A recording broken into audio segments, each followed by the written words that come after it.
Okay, hello, welcome. We're going to be continuing with Warhammer 2 Total War Albion tonight. If I can adjust the windows again.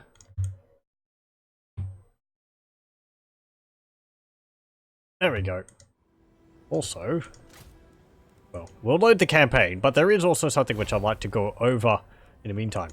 Yes, I was playing a Musalon campaign. It's rather interesting. I'm going to have to do a stream with them sometime. But there was information posted by Creative Assembly, and they have a beta patch out at the moment to opt into, which I haven't yet because it's not out officially yet. So, but there's a small patch coming, which is to fix a few issues. And I'm going to read through the what's it called?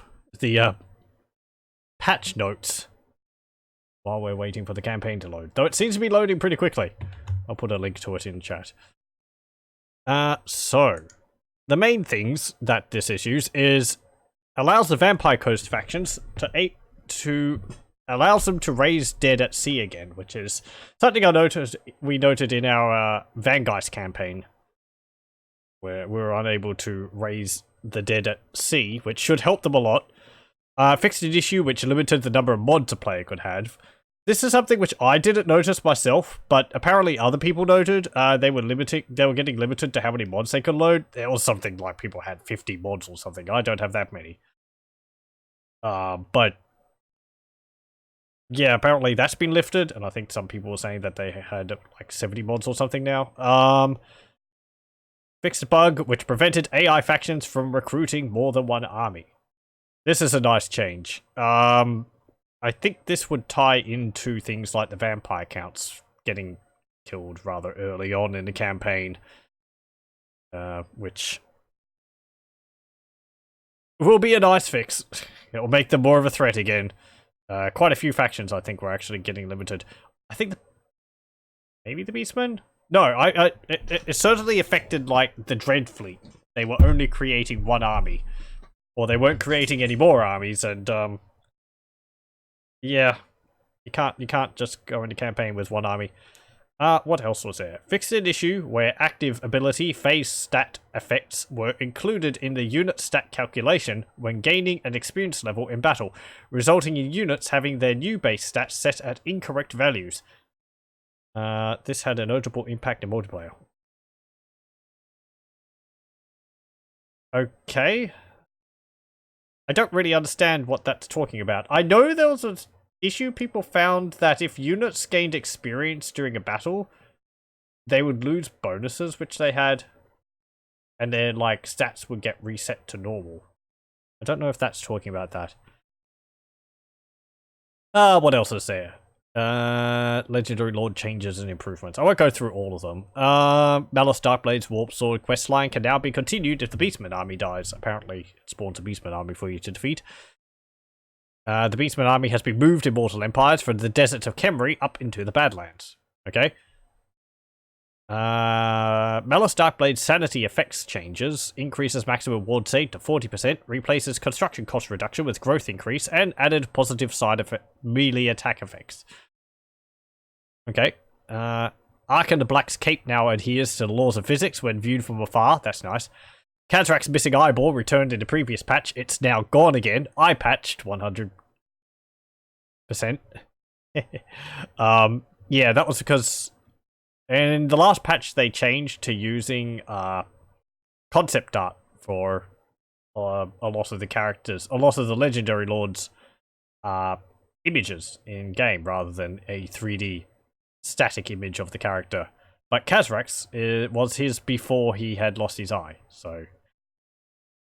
And that would probably have been changed. That would have been changed. Thorgrim's grudge against the Greenskins is now grudge against the Foul, and also applies against Skaven. That's a specific ability Thorgrim, skill Thorgrim has. He has grudges against the different evil races, and apparently now that one also applies to the Skaven along with the Greenskins. What else? Oh, Skrork's plague changes. Plague spreading chances have been increased, and the benefits have been reduced to compensate. Regional army to settlement spread probability has increased to 25%. The plague can now spread to adjacent regions. The plague now lasts for 2 more turns. Skrork's plague spreading chance has been increased to 100%, making all of his armies and regions have twice the chance of spreading, 50% and 50%. That's very nice. When I was playing with Skrork, just after the last big patch came in, I did note that the plagues didn't really seem to spread at all. If they were spreading just between provinces, that would probably have been a reason. Because they weren't spreading to the regions, and it was like, they weren't really doing anything. You'd sort of expect the plagues to spread all over the place. Hopefully this allows for, like, plagues to rampage a bit more effectively around the place. What else is there? Miscellaneous. Oh, there's a lot of different things here. Black Arcs are now immune to reef and storm attrition. That's nice. Skaven can now build the Brightstone mine at Mount Gumbad.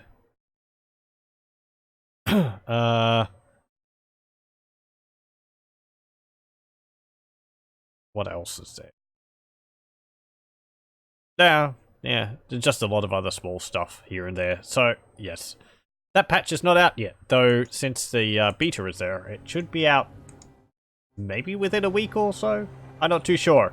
Anyway, last time, when playing as Albion, we had colonized the entirety of Albion, wresting it from the Fimir, which are up in the Citadel of Lead, and the Nigel Farlings, which are in Isle of Wight. Are they the Nigel Farlings? Vanaheimlings. Pardon. Though we're at war with them now over there.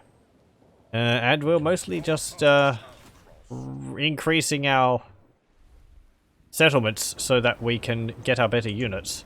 Supreme Sorceress of Grant.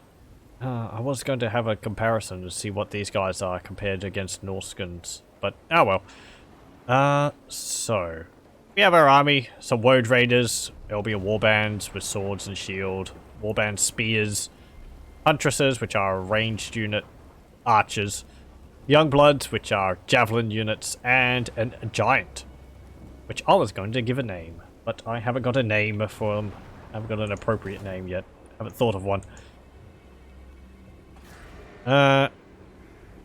What else is there? Yeah, we're just building up here. I was building these so that we could get more income and make do with what we have here, which is rather limited. And then, I don't know, I suppose go into Norsca. We can take the southern coastline. Up here, it's unpleasant for us. But money is the issue.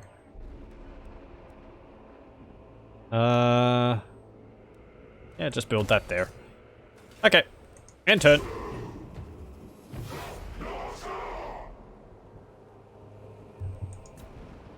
So ends turn 23, and we're probably just going to turn a few more turns so that we can, yes, turn a few more turns so that we can, just get our economy going a bit more. There was also those pirates which declared war on us. I hope they don't do anything against us. That would be a problem. Ugh.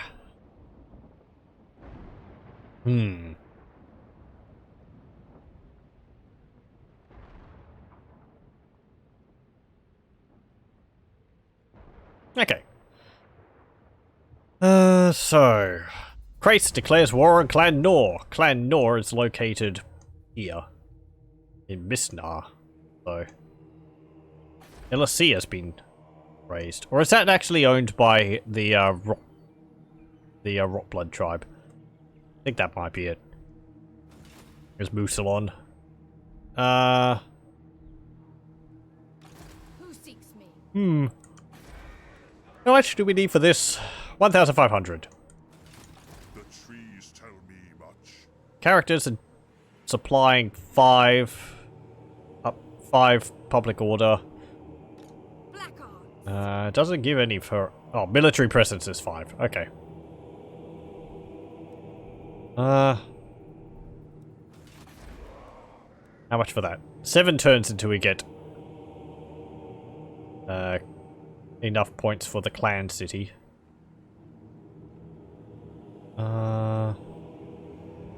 Right. Or we can build the Ogham Stone Circle to allow us to get weird druids. Also half giants. Where do we get half giants from? Oh! They're right there. Okay. Yeah. Yep. I see. What are we researching at the moment? We're researching Butcher's Captives. So we get melee defense and attack for all of our warbands. Ugh! Just end a turn again. I want to go and fight the Vanaheimlings, but I don't want to leave Albion undefended, and our public order is a big issue at the moment. With all the chaos corruption in the area, it's going to cause chaos armies to spawn if I leave, and, well... Chaos armies are a problem for us. We don't really have the armor piercing to deal with it right now. Our giant's our best answer to that, and he can't defeat an entire army on his own.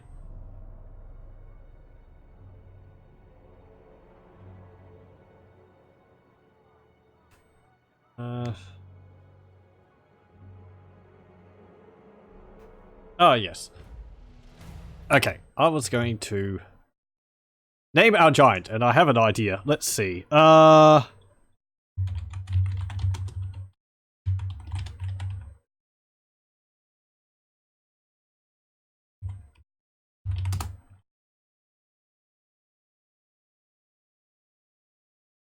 Okay.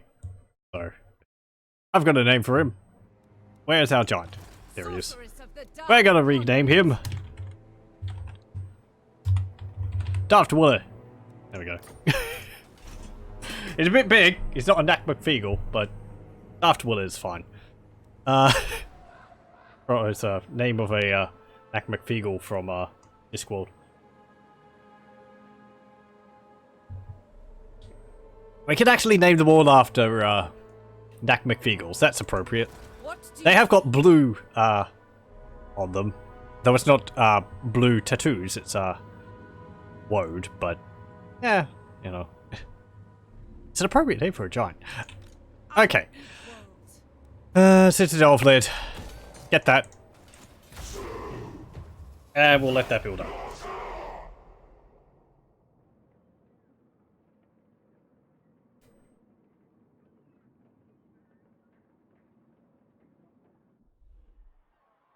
Daniel Lahako. Speak. Declares war on the Rockblood tribe. So, we're going to be making good with the other good factions, because we are technically a good faction. Order faction. But we're still very isolationist.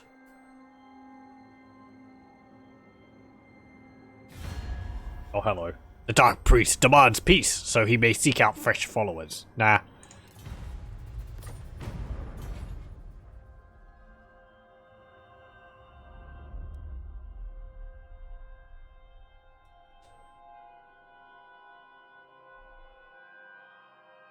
There's Capitano Cisco.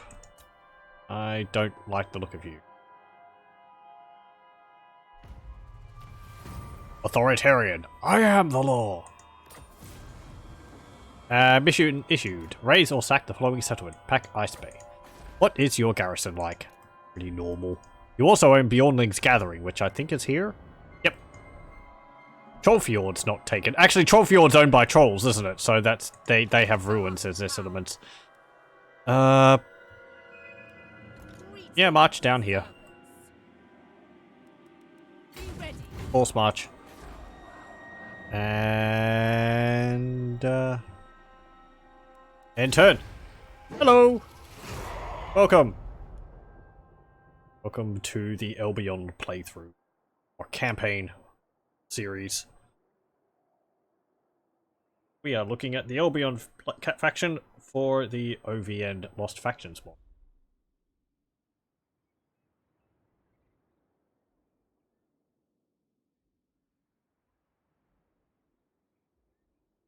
And watching Kothic try to kick all the Skaven out of Ulthuan. What are they doing there in the first place? Oh, whatever.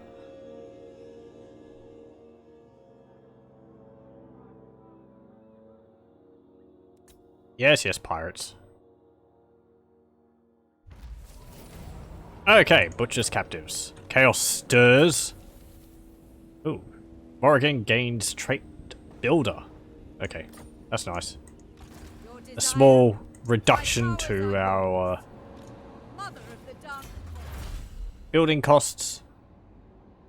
Speed and charge bonus would be nice. Or do I want this? Yes, and longer hulls, actually. Immune to high seas attrition would be nice. And we have 3 more turns until we can get to Clan City. Yeah. I think I just gotta wait on that. I wonder whether I can take that loot down there.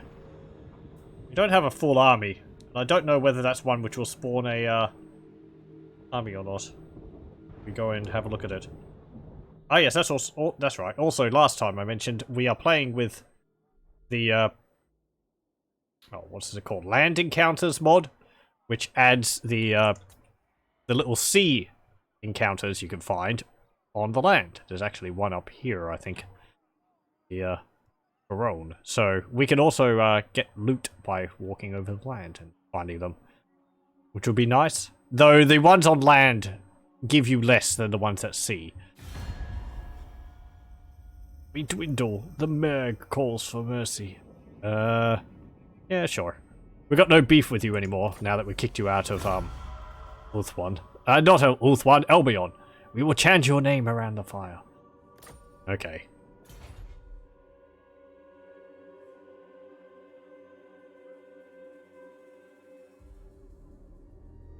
So that was a Famia, another faction added. I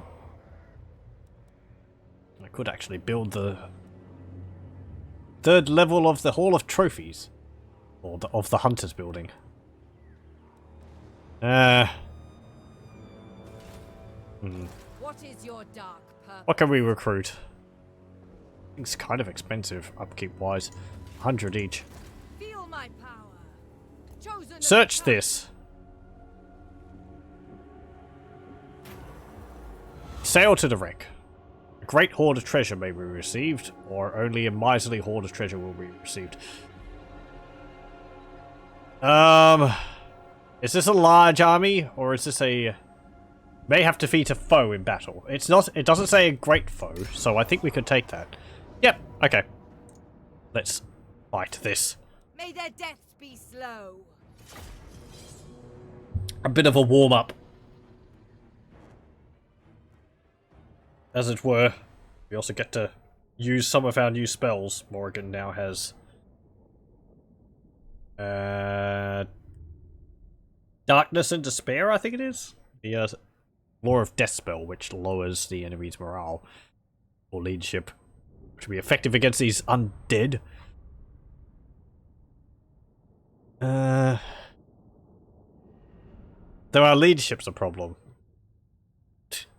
Our guys have very flip-floppy combat skills. When they're winning, they're all for it. However, when things start going bad, they tend to rout because they have an ability where when they're losing in combat, their leadership drops by 16 points. So it's difficult to get them in the fight. But when they're winning, they get a bonus.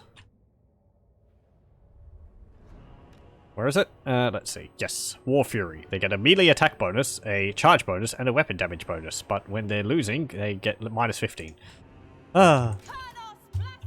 Okay, go over here. Gamble. We need more magic. It powers our woad. Also our spells. Spearmen at arms! Okay. Yeah. Serve our liege! What am I going to do with you two? Spearmen at arms! Go there. Men of Britonia! Go there. And there. Daft Wooly, you can go there. Javelins, over there. Fighters! And Berserkers, For the lady! you can go over there. Are ready! Dark sorceress. Okay. That, that, and that. Do they have any large? Let's see. No, they're just a bunch of zombies. This map is very blue. Supreme sorceress. Here's our units. All of our nice looking Albion warbands with the neat designs on their shields. I like that. Our spear guys, Daft Wooly. What? There's Morrigan. The glowy staff. Our Berserkers. There's very little on, but covered in woad. So they have a... what's it called? They have a physical resistance.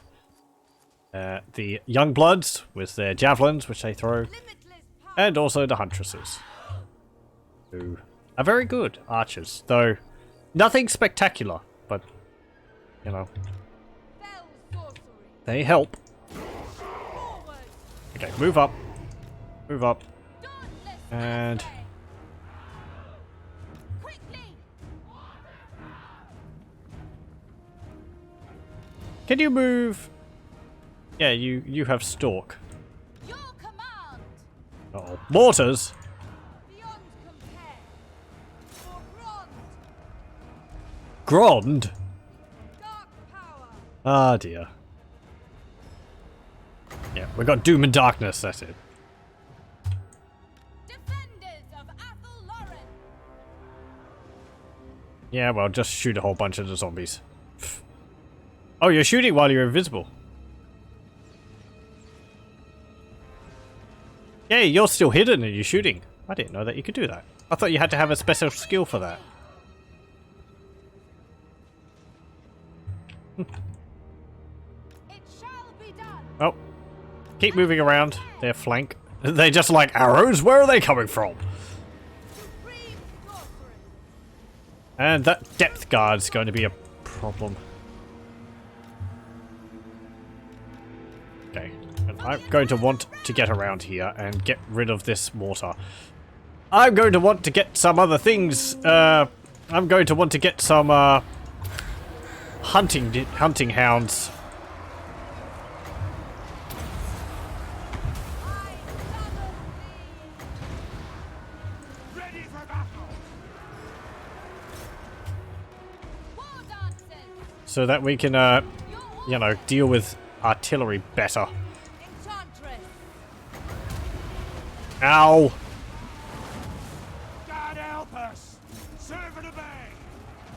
Yeah, stop fleeing, you cowards. Come forward. Brookie. Children of Athel Lauren. Awaiting orders.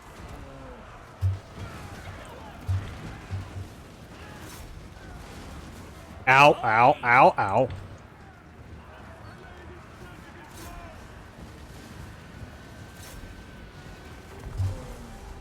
Warriors of Ariel. On to battle. Get out of there. On to me. Cast that there. Okay, now get out of there. Swiftly. As I said, our guys flee, but they will come back. Let's say flee when they're To war! kind of still alright. Infantry! Quick now! Oh, you're still in combat. Britonia! Legate! Orders! Depth guard. Serve! Eager and ready. Hey, Daft Wooly. Dealt with all of those guys. Get up there. Chariots!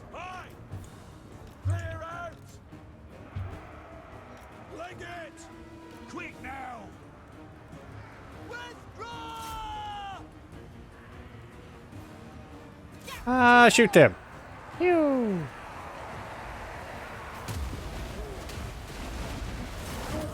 He's anti-large. Uh-oh. Spearmen at arms! Pew! Daft Willie, get out of there. He's got a, what's it called? Halberd. Shields! High! Come on, lads! Hey, huntresses, shoot him! Moving out!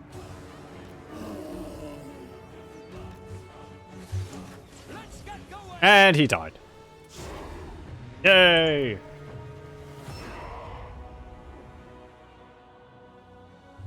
Okay. So, yeah. Our army, our infantry is not the most reliable. They tend to flee easily. We're going to want less of them and more of the monstrous units. Our faction's strengths are monsters and cavalry, and I have neither. Except for the giant.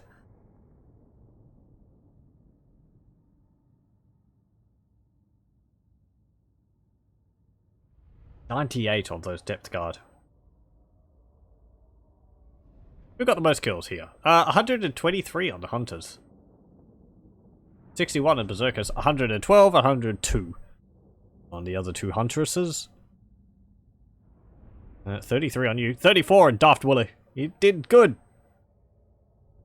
Maybe his club glows blue when he's in the presence of lawyers. Hey! And we will sacrifice the captives. My power increases. There goes Timmy the Porous. And we got 5,000 gold! And bonus experience 1,500. Nice!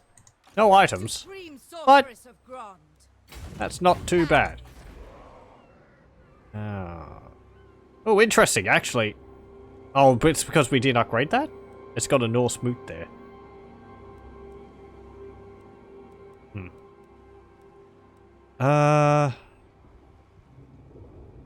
Let's see. How many turns have we got for that? 2 more turns. Do I want to spend money? Yes. Upgrade Tribal Village there. Okay. Got a skill. What should we give you? Morrigan, you can have...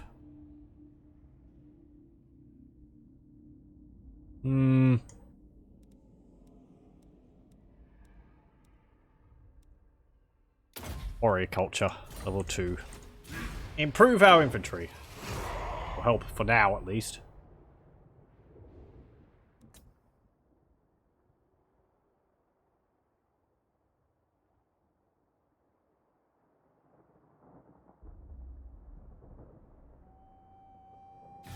Oh, what's this?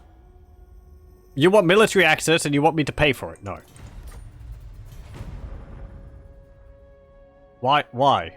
I'm not interested in going to Ulthuan.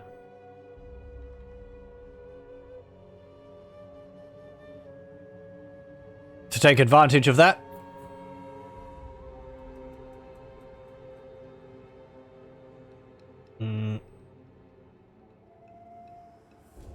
Oh, Vanaheimling's Confederated Scaling. Okay. They're all going to unite underneath the Vanaheimling's banner, are they? Oh! Right, by building that I got rid of the population. Oh. I just remove it so that I can build this level this up. Yeah, I think I'm going to. It's gonna take... Actually.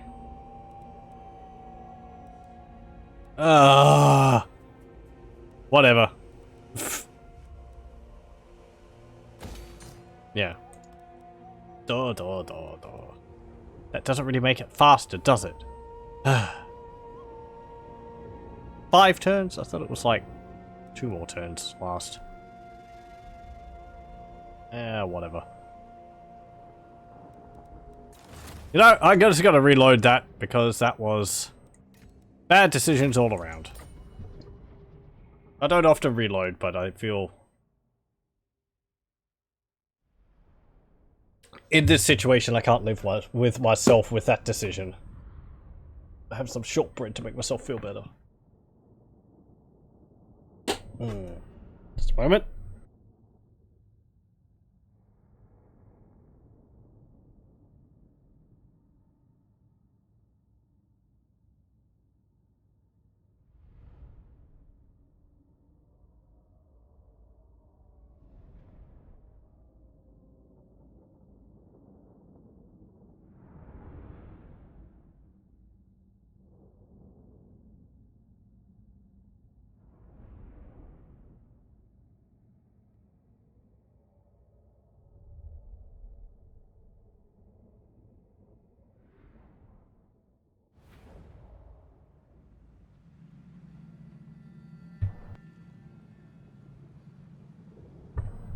Okay. Right, so we can reverse course on this terrible decision. And we only have to wait 2 turns for the thing again. Okay. Oh, what's this? The DG says, found an easy way to play Half-Life 1 with the updated character models, but the default weapons. It's just a simple case of copying files from vanilla to the HD folder and replacing them.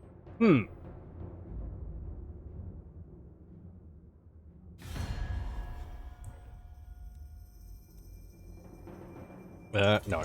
Now you're offering me military access without any payment. Without asking me to pay for it. Whatever.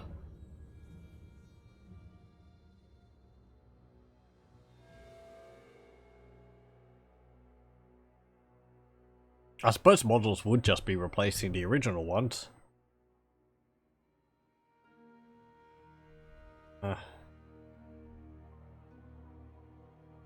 The new models would use the same skeleton as the old ones, so I suppose they'd use the same animations as well.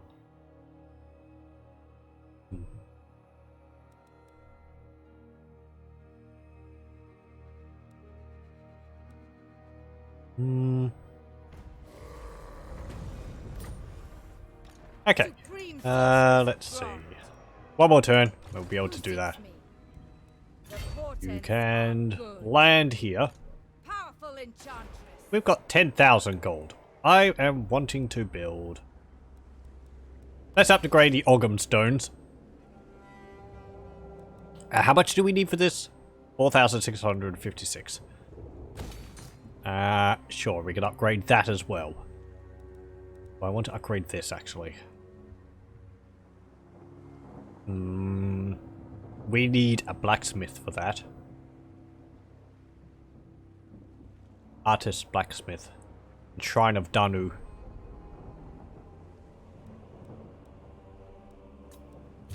Get the money.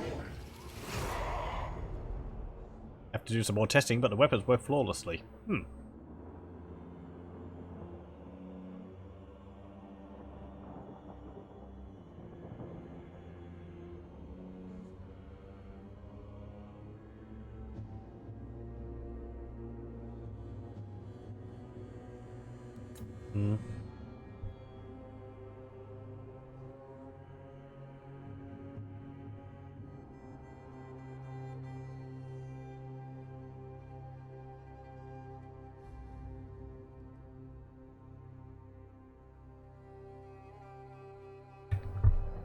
Okay, I'm done munching on shortbread. It takes all my attention. It's very nice.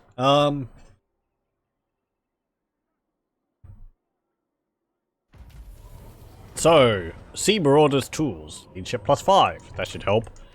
Supreme. Yeah, I think so. Okay, upgrade that to a clan city.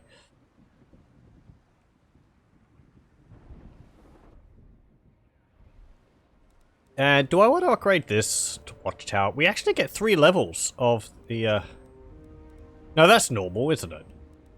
Is it? Or do you usually get 2 levels of the garrison? No, you get 2 levels and then the 3rd level has walls. Or we don't get walls. Right. What is your dark purpose? We don't have access to any new units, so just end turn again. Very simple. It's like the halflings early on. Just building up your economy, and then we'll be able to expand more when I have more variety in units in the economy to sustain it. Also, the second level of the Ogum Stones will help with public order and all that. So it won't help with corruption because they actually cause corruption in the provinces we have them in. Or the regions we have them in.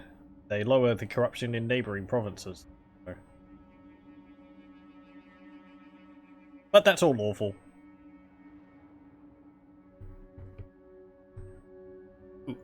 Servants of Chaos. Oh, Cultist Slanesh rises. Okay. Oh yeah, I did upgrade that. I'd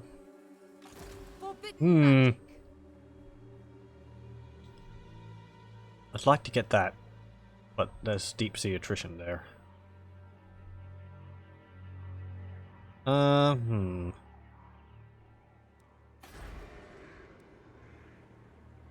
Get rid of this, and we're going to replace it with something else. I'd like a blacksmith or something there, so that we can get our better infantry, or maybe even the one which gives us the hunting hounds, because some fast-moving units like that would be very useful for dealing with enemy archer units or enemy artillery. Or just flanking and dealing with enemy melee units by charging them in the rear when the lines meet.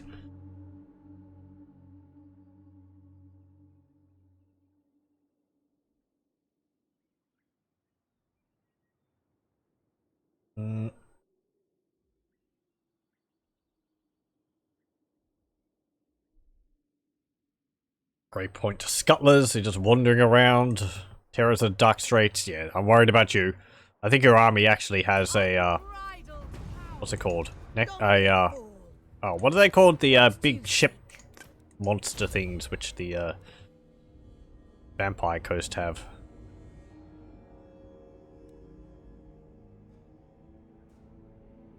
Is it a Necrofax? I'm going to give you...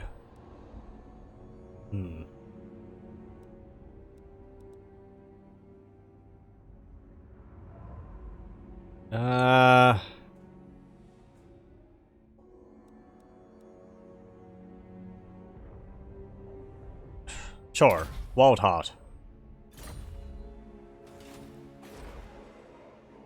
And... here. Oh, we can't actually get the blacksmith. Oh, we need the artist blacksmith, which is the, which is at level 4. It's not level 3. Usually it's like 2, 3, but here it's 3, 4. Okay, okay, so we can only build that in our capital if we want to get the artist blacksmiths to get the Hearthguard. Well, fine. Shrine of Danu we could build there when it's level 3. Suppose I'm going to build the Shireling then, so that we can eventually get centaurs, but also so we can get the bloodhounds. That's pretty cheap. Oh, we finished the Ogum Stone Circle. That means we can actually get some, what's it called? Druids, or Truthsayers. Or Spellcast. We have one in an army up the top there, but he's all on his own. I might end up disbanding him. We'll see. I was using him for an extra bit of magical clout early on, but... we don't have the, upkeep. We don't have the income to support a second army. So he's just sitting there draining my income.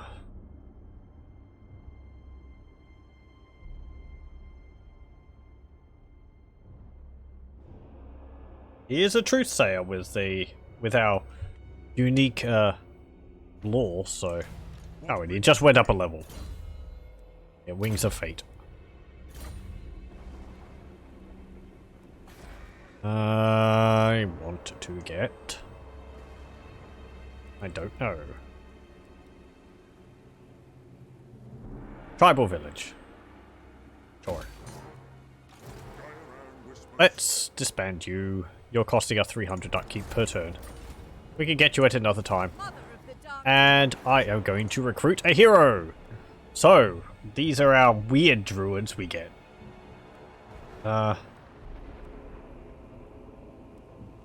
Which one? Confident. Let's get the confident one. Lurkin Tulach. He is... Let's see. Weird druid. Albion warhorse. Trained reflexes. Protective charms. Shamanic Warrior. Prioritizing the path of the warrior, this weird druid is a better fighter than others, but his abilities to weave magic suffered in return. He has an increase of miscast space chance, but he has increased melee defense and attack. Okay, Spellbinder. Adorned with similar runes as the famous Ogham stones, the body of this druid bends magic to protect those around him from the harms it can bring. Enemy rings of magic power reserve -25 local region. Wow, that's a lot. Also decreases mine by 15. Magic resistance 10% for all units, Hero's Army. That's nice. Okay. Channeler of the Weird. There is much to be gained by letting the strange power of the weird run free through the druid's body, but there is also a price to pay. Winter magic power reserve plus 10, so it would be only -5 then, for me, if we got this one. Or can we only get one of these at a time? I don't know. They're all available at level 10. -20% hit points. Okay. Yeah, that's like -500 hit points to him there. Passive ability regeneration. Yeah, it's Wings of Fate, which is a magic missile spell which fires a bunch of ravens at someone. Life Bloom, that's nice. Earth Blood, okay. Wizard's Wild Form, Pan's Impenetrable Pelt, Evasion, Lighter Battle, Fast Protection, Earthing, Magical Reserves, and Arcane Conduit. Okay, so he's got... The only unique spell he's got is Wings of Fate, which is a missile spell. He doesn't have any of our other unique spells, unlike our Lord, which actually had an ability which healed units and resurrected our living units, which was quite nice. But he doesn't have any of that, he's just got Wings of Fate. So, I mean, the other ones are nice. Earthblood's good, Wizard Wild Form's good, Pan's Impenetrable Pelt is good. Lighter Battle is, it's alright. I don't really like it. It does make a unit unbreakable, but it doesn't buff them in any way. It's just, they're just unbreakable. And Fast Protection, which is nice. Earthing, Magical Reserves, and Arcane Conduit. And that's all the same. Okay. So he's, yeah, just, he's a spellcaster. He's also got Woad Paint. So, what do they look like? Ah, he's got a helmet on. The Amber Order. Doesn't have a helmet on in the image down there. Got a helmet on there. It's an interesting helmet too. I don't know where that's from. Kind of looks a bit like Archaon's helmet, but it's different. Okay. Can we get anyone else? No, we can't get any chieftains, and we have no money for another weird druid. I thought they'd have more unique spells than that. Though it's still a nice selection of spells.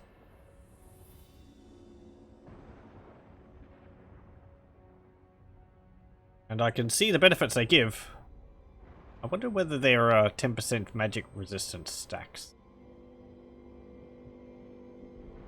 I'd have to have like 5 in an army to get 50%. That's not worth it.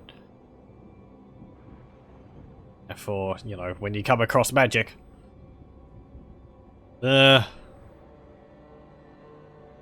One or two puts you up to like 20%, which would be about as much magic resistance as dwarves have, I think. I think they've got 10, 15, 20% magic resistance.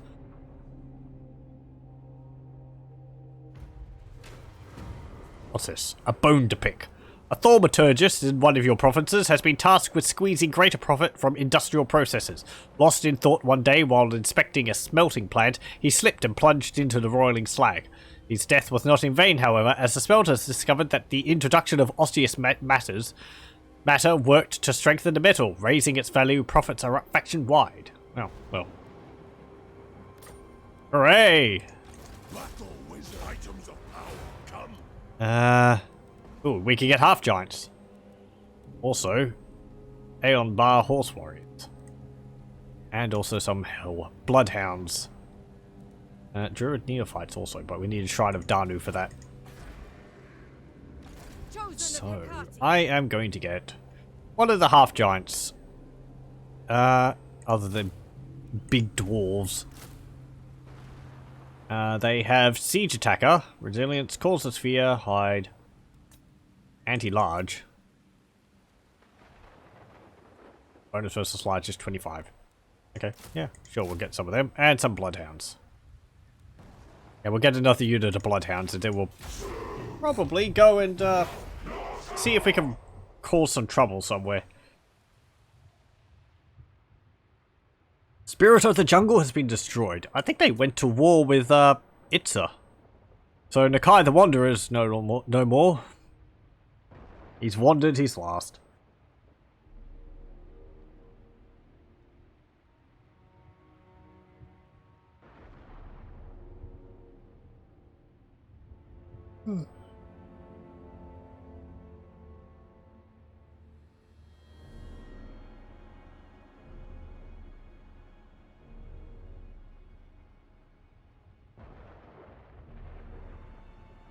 Baston declares war on the Skull Smashers. That's fine. Skull Smashers are the greenskins which are located in Massive Orcal, I think. Yep. Corpulent Sails. And now we're recruiting longer hulls. Vigor. Stronger oars would actually be good. Vigor loss reduction, minus 15% for Marauder infantry units. Dark sorcerer. Conquata! We can get here. What's this do? Tribal meeting, tribal gathering, tribal council. Oh, that's just public order. Okay. This. Sure. That's just our garrison building.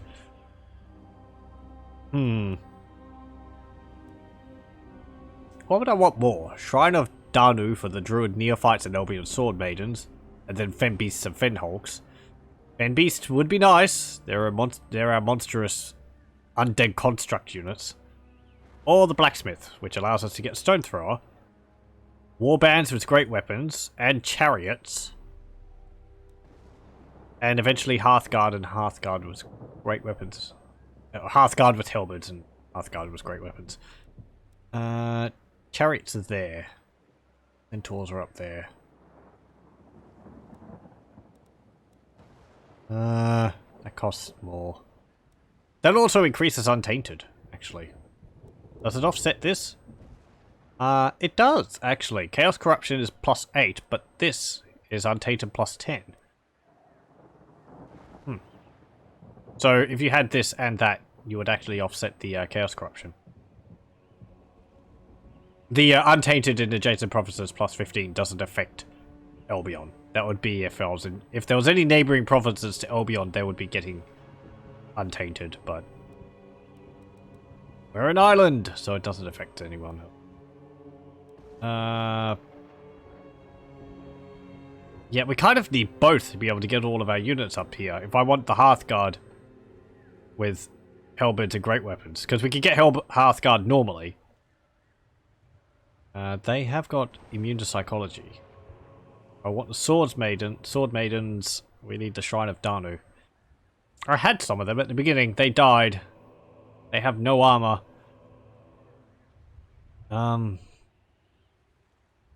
They're very squishy, sort of shock infantry. I think you have to charge them into the flanks of the enemy. But we were fighting against Chaos early on, and they didn't do very good against them because I don't think they've got much armor piercing. Let's see. Oh, I can't tell there. Let's see. What's your armor piercing? 8. Well, it's alright. Hearthguard, what's your armor piercing? 8. Okay, that's the same. Halberds, what's your armor piercing? 24. And great weapons? 32. What would happen? We'll be going up against Norsca. They're going to have Marauder champions, and they're going to have monstrous units. Having halberds are probably better against them. So I'm probably going to want to go with the blacksmith. So we'll wait until we have enough money for that. There's a lot of planning out, but I'm still getting a feel for how the armies are Also going to want to get some more cavalry in my army. Oh, I didn't get the other army, the other unit of dogs. Ah well. We can get them next turn. They just take one turn to recruit. And I'll probably remove some of the units from my army and replace them with some cavalry.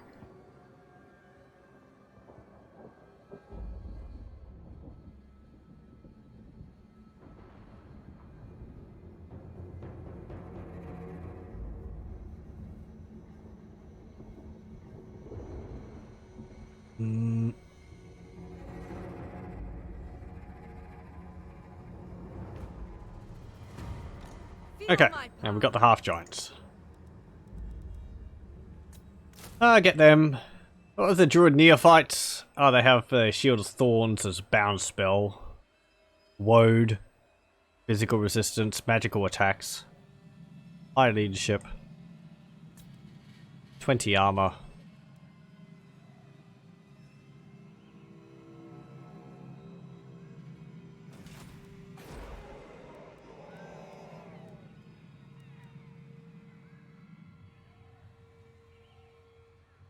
What are the chariots like, actually? Where is it? Okay, they have the same Warcry 1 and 2. They have a charge bonus. Armor piercing, anti-infantry. What's our bonuses? Ambush success chance, plus 25%. Oh, okay. Plus 25% income from raiding. No wonder we were able to ambush those Norscas. They're quite good ambushers. Of the Dark Convent.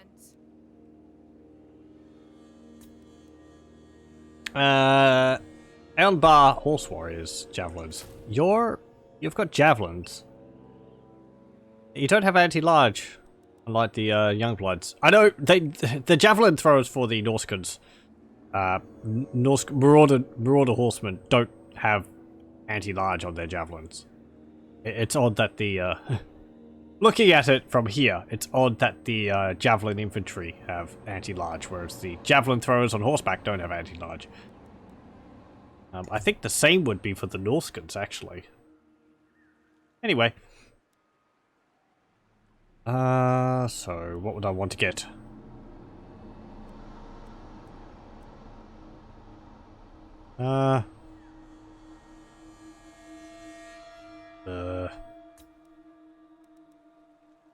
Get rid of you.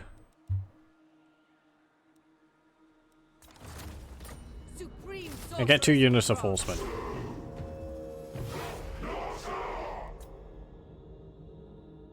The maneuverability will help us. And then we'll probably go and sail off and deal with the Venaheimlings up there. At least raid their territory. Or sack their settlement. And it'll be easy for us, because we don't take Chaos Corruption. Very nice. Not having to deal with that. I hope when I leave, Capitano Sissoko over there doesn't attack us.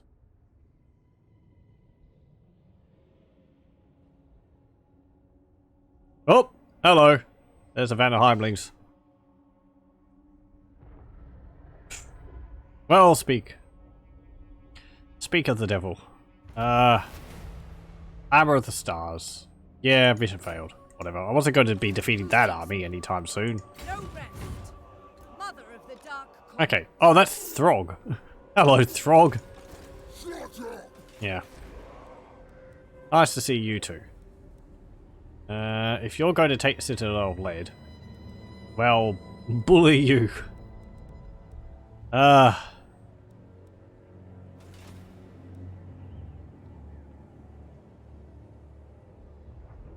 Corruption is minus...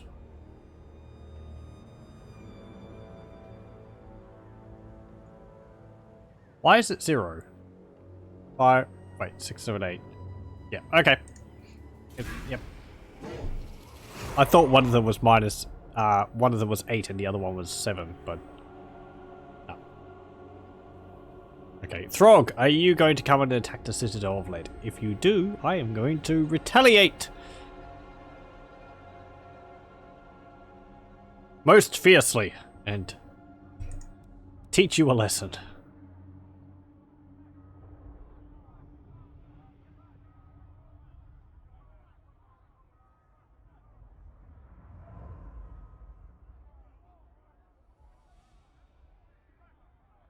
Van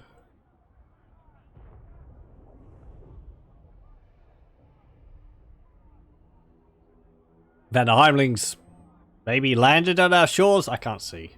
They're too far away.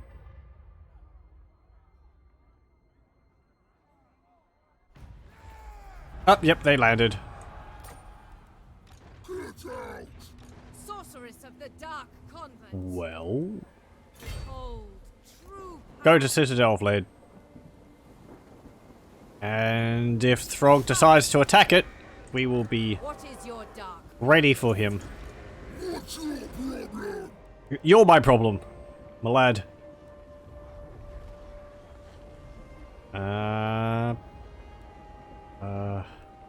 We still actually haven't got the 3rd level of that. I'll build it. We'll get stone throwers or catapults, and we'll be able to we'll recruit infantry with a higher ranking with it, which is not something I usually worry about. I'm not actually worried about it. It's just a nice bonus along with the building, but ultimately I don't think any of that real, you know, getting a few extra experience levels matters much to me. It's nice, but I feel what the unit is means a lot more. Corone, confederates with Leoness and Mousillon, declares war on Corone. Now that's odd. Unless they declared peace early on, because when I started my campaign as Mousillon, I was at war with pretty much all of the Bretonians, I believe. Throg left. Feel my power. It's just like, no, I don't want to deal with you. Do I want to go onto the ocean to fight you? Not really.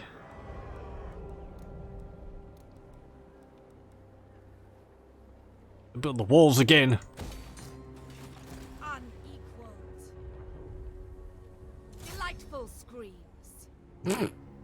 Oh, hello. Scorsus Blood Ice. It's a Fimirach noble. When hoping for the fleeting fickle favor of the ruinous ones, carry a really big mace. How's it working for you, Famir?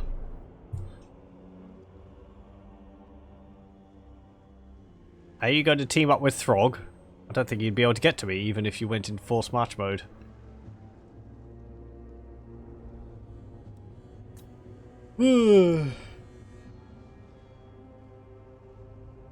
Bordelot declares war on Mousillon, and Carcassonne declares war on Clan Scryer.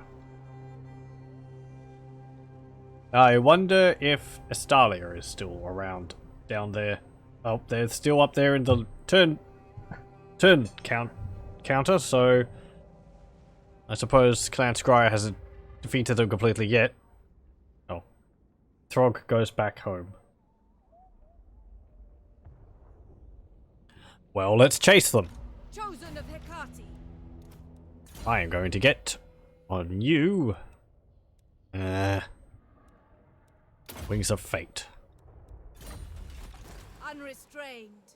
What's that? Scouting. Oh, right. Oh, I can't actually land here because they're blocking the what's it called? All-powerful sorceress. The beach. Scream for me. Yep, just land. Hello. The Dark Convent. Front call. Ah. Really. Anyway. Okay. Entered. We're going to not be able to move too far next turn because we're still right on the shoreline.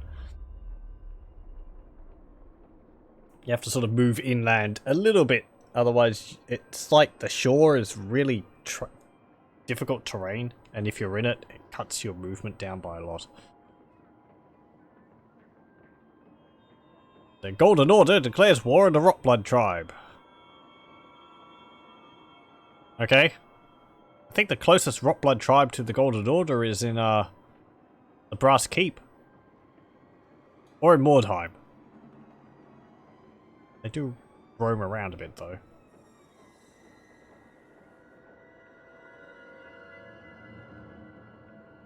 Throg came out of force march, but they didn't move. What do you seek? They're fleeing though.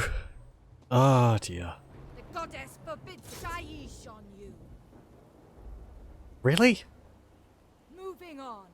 Okay, fine, whatever. Fools. Throg! You tried to attack Albion, and now we are going to deal with you. I will destroy them. Let's go fill Throg full of arrows. And javelins. And have our bloodhounds tear into pieces. Or our half-giants. Because they're anti-large. I wonder what they're going to look like. I mean, I can see from the image they're dwarves, but are they going to be like the ogres models which people have made, which are using the dwarf models? I do prefer the ones which are reskinned orcs, because they look like the older ogre models. More than using the dwarves as the ogres.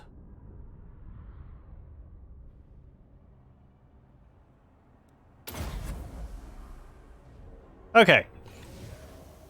Renaud is with me. Let's do this. Go there. You can go there. Spearmen at arms. Go like that. Spearmen at arms. Go there. Go there. We fight for Bretonia. Go there. Daft Waller, you can go over there. Ooh, you're what's it called? Vanguard deployment as well.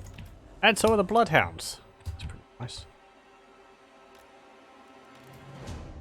Giants, half giants. You can go there. You can go over there. Supreme sorceress. And you can go there. Okay. Supreme sorceress. Wait, hold on. Go. And that. And that. So, let's have a look at these units. Here's the half giants. Yep. They're dwarves. Interesting, they've all got black beards. That one has a very impressive mustache. Actually reminds me of a character from Asterix. I like that, actually. It's just a big mustache. Yeah. They're dwarves. Well, half giants. Interesting. As I was saying, interesting that they've all got black beards, whereas in the image they've got blonde beards. Maybe the image is from longer ago. They don't have woad? No, they don't. Okay. What else do we have which is new? A weird druid? Yeah, he's got a helmet on. Helmet looks odd. Is it just because of the model? The model we have? It's all pale.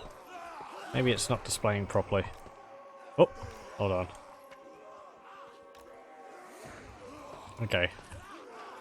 Yeah. Is that some paint on the skeletons on his back? Other than that, he looks good. I just wonder about the helmet, because in the image, he's got a hood, which I think looks a bit better than the helmet. But maybe it's just variants in the units. Some of them have hoods, some of them have helmets. Mounted and ready. Then we have the Aeon Bar Horse Warriors with javelins. Yep. Pretty much Norscans.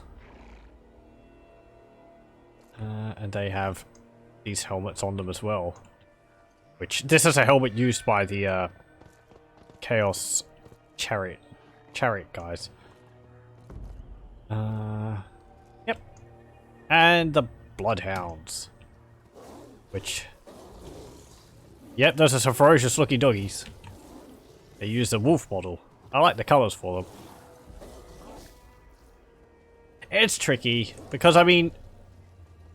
There's not really a dog model in the game. There's wolves, and then there's the Chaos Hounds. But they're too spiky and chaosy looking. And the Beastmen hounds have like snouts and lots of tusks and all that. So there's not really a dog. Or, the closest you can get really is a wolf. What did the ones for the halflings have? Because they had bloodhounds too. Did they look the same? Can't remember. Kit Bash parts finding stream. It's well, I mean, for the most part, modders have to work with the parts which are already in the game. Some modders do add models to the game, but I believe if you want to do that, you have to run them past Creative Assembly first. So, go over there. Because they Creative Assembly have to make sure that anything you add to the game is not infringing on the IP of another game, because that's one of the, or the infringing on the IP of another setting, because that's one of the caveats that Games Workshop required for modding with Warhammer. So, you don't want someone ruining it for everyone. And so far, people have been very good with that. Well, there's been a few cases, but one of the mods which I'm thinking of when it comes to importing models is it's called the Elite Chaos mod, and the mod author for that, Shaw Muscle, has been doing some really good work with adding like unique models. I think it was working on a Bloodthirster head as a type of helmet for a Gore unit to give them a appropriate Bloodthirstery looking head, which looked quite nice. Also some helmets. He's got some Zinchian units which look really nice as well. All of his work actually looks really nice, but I haven't played with the Elite Chaos mod yet. It looks interesting. Ooh. Why did all my half-giants die? Jeez. 4 of them out of 9?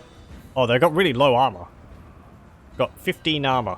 And no missile damage. Maybe they took a whole bunch of javelins. Okay, that's something to remember about. But yeah, I haven't played with the Elite Chaos mod yet, because it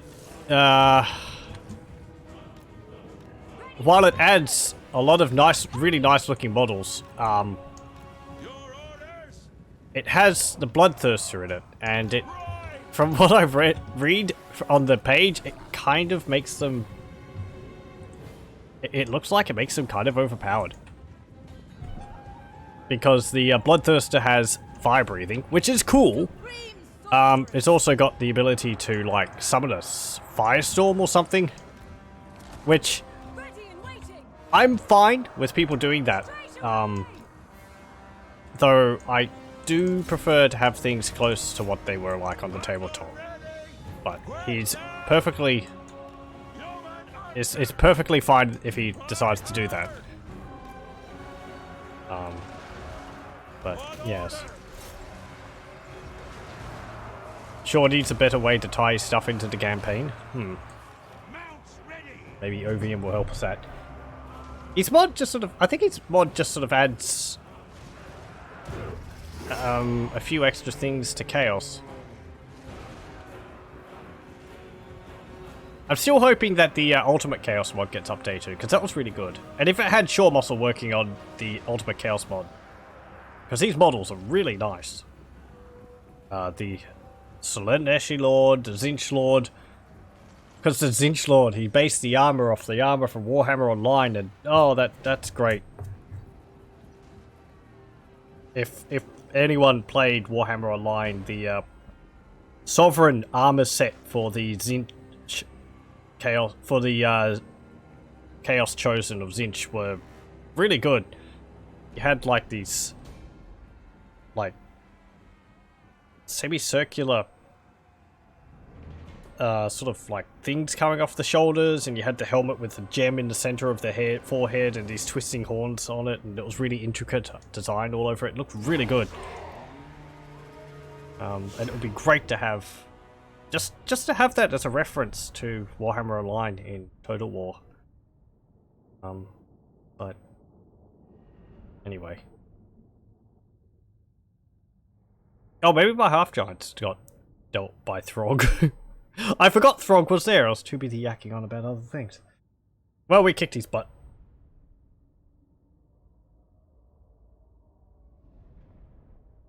So, yeah. I'm probably going to have a look at Elite Chaos on my own at some point, because with the amount of effort he's put into it, I would really like to show it off.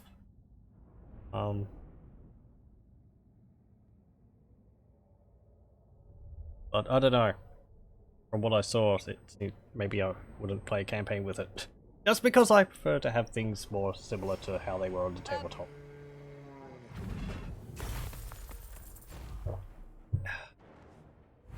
Or... I'm playing with a bunch of factions which are fan-made, and I'm saying closer to tabletop. It seems like some of the things he has in his mod possibly change the balance a bit too much.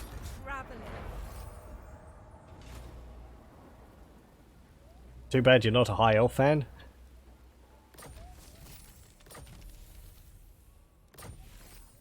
I like the High Elves. I haven't played as much of the campaign in them as them. Or have I? I play as what's her name? Alariel the most. I like the bonuses she gives. So, let's see. Wizard's Wild Form, that will give us armor, and we need that. Praise be to Hecate. Oh, hang on. Shaw's High Elf mod also has a lot of really lit custom assets. I didn't know he had another mod. I've only seen Elite Chaos. I'm going to have a look. Pardon for this. This is going to be an impromptu search on the workshop. Let's see. Hang on. Oh, he's actually got a bunch of mods. Yes. I haven't actually done a search for his other mods, just the Elite Chaos one, because I've been seeing his work on the Discord. I've been very impressed by it. Is it Elven Lords? What it's called? Oh, Elite Elves. Nagarond. No, that's Dark Elves. Units of the Empire. Units of Athel Loren. High Elves of Ulthuan. Go. Let's have a look. Okay. Yeah.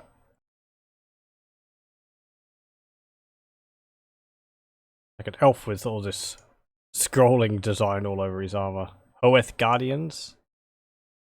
Dragon Guard of Calador.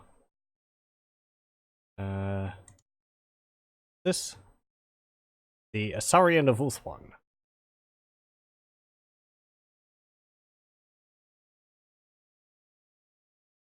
Foes of Asurian. Winter Temple Guard. Defenders of Light. Hoeth Bowmasters. Yeah, the units look really nice. So, I don't know. I'm just a stodgy sod who's like, oh, it's not from the rulebook. Oh dear. But yeah, they look really good. What's this hero? Myron Thilar the Brave. A demigod fights among mortals, but few possess the powers to summon him. Oh, right. I'm looking at this. He's got 1,060 weapon strength. This is kind of what I was worrying about with the Bloodthirster. They look really good, but I think it would throw the balance off a little bit. Which is fine. You can make mods like that. It's no problem. Marauding. Oh, wait. We don't need any, stats for marauding? No, we don't. 8. Okay. It's just I always kind of like to keep the balance in the game similar to the base game. So anything, I don't really want to have anything which wildly diverges from that. I haven't played SFO or any of the other mods like that.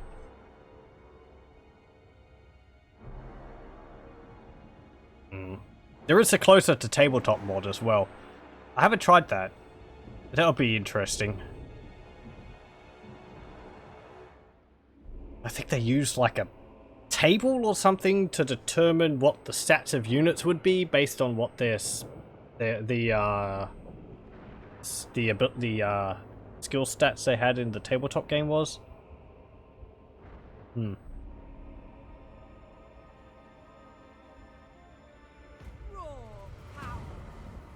Okay. Winds of Pain. Chosen of Hecate. Ooh, plus 20. Ooh. Level 10. Ooh, we could give you Dobnyak. I'm good. Hold on. Hold on. This bugs me. Let's see. No.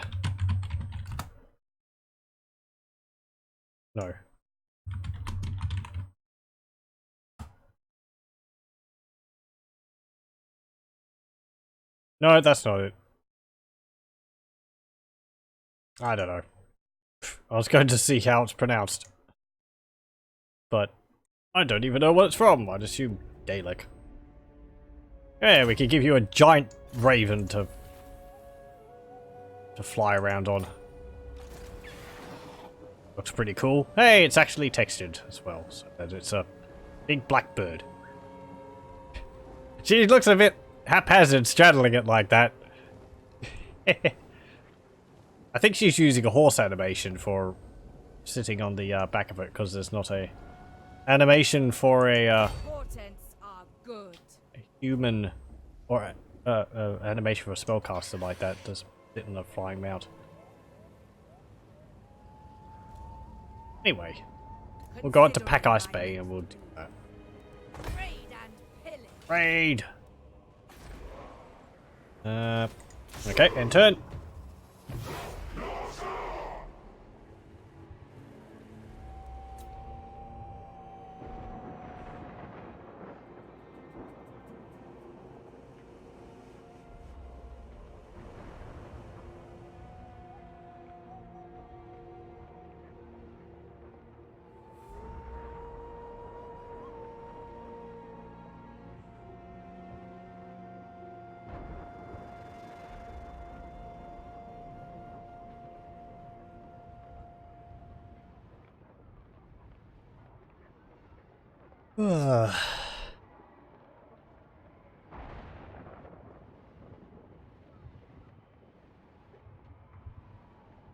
Anything happening in the campaign? Nope. No one's making any enemies or friends. We fail a mission. Yep. Well, we're just getting to it. Jeez, game. Okay. Is this all held by Chaos? No, that would be Trolls, because they hold Wrecker's Point, so they would have taken Ardell. Okay. Are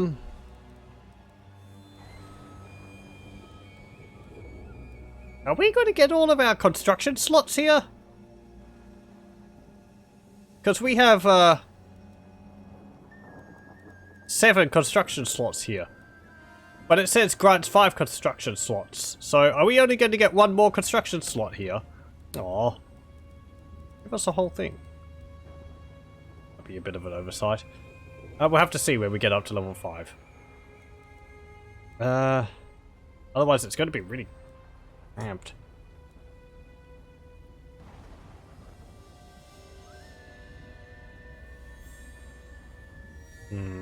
And public orders on downward spiral again. Can we get that under control somehow?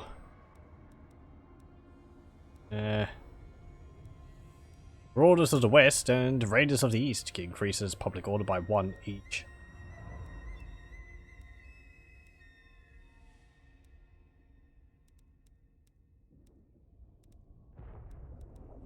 We can't get any bonuses against Norscans.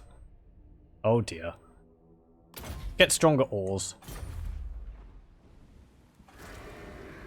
I feel like I should get rid of Shylings so that we can get a Shrine of Danu or something. Improve public order. Actually, that doesn't. That's untainted. I need tribal meeting. How's corruption going? It's going to be 62.5. And we have 2 more turns for another point.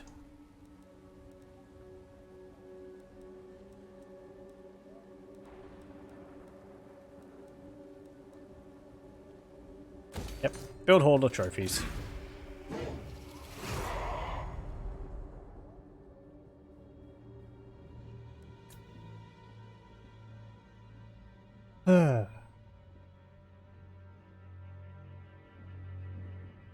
I wonder how the Empire's doing.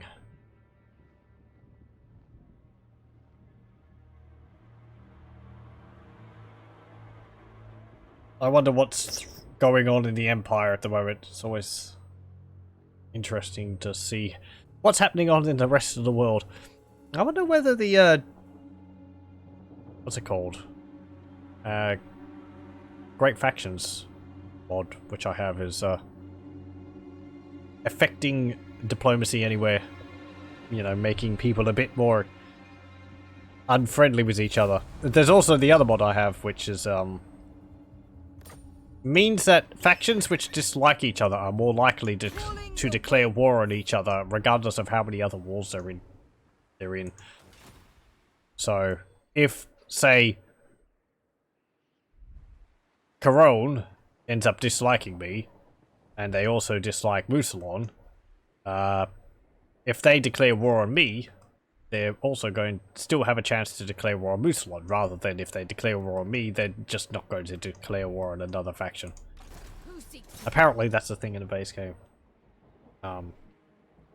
I want them dead. Yeah, fine.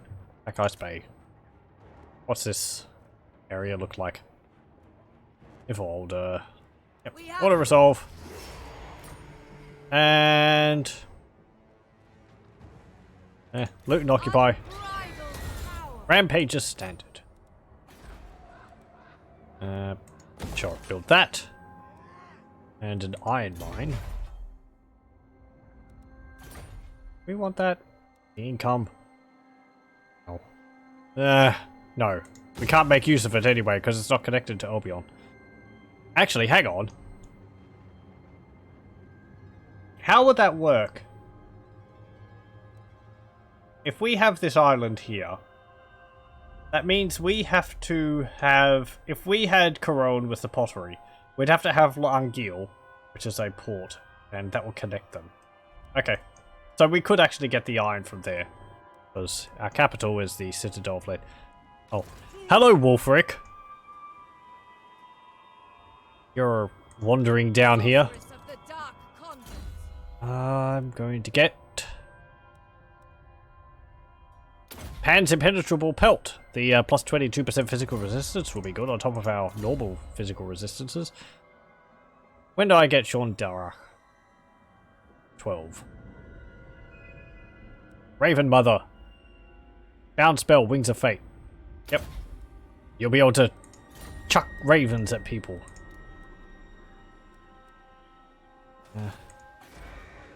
What am I going to build there instead of the iron mine, actually? I don't know.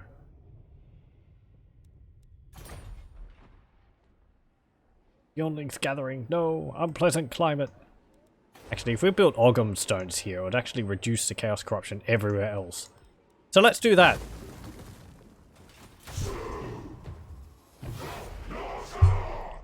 And that's in neighbouring provinces, not in the region, actually. So it would lower it in the Ice Drake Fjord, but not in Beyondling's Gathering.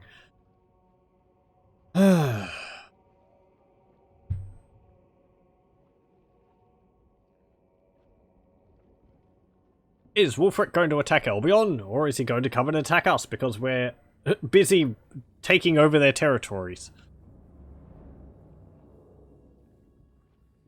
Is he going to deal with the source of the problem from the root, or is he going to go after our army?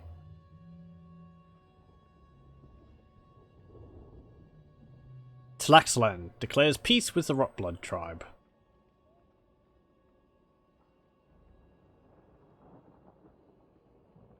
Okay.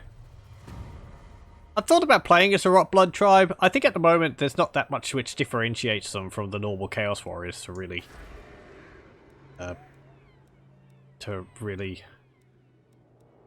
warrant a play. I mean, that increases chaos corruption in the province, but it decreases chaos corruption in adjacent provinces. Also improves public order.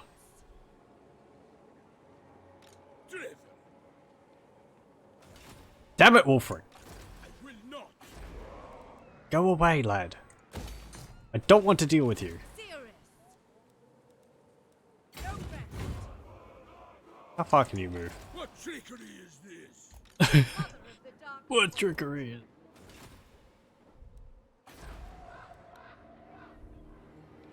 Okay, we're probably going to lose that, but whatever. Build a watchtower there as well. And upgrade the middle fishery. We can remove buildings as necessary if he decides to attack an area. And just stop them from being built. To save the money if he decides to sack a settlement and take it over.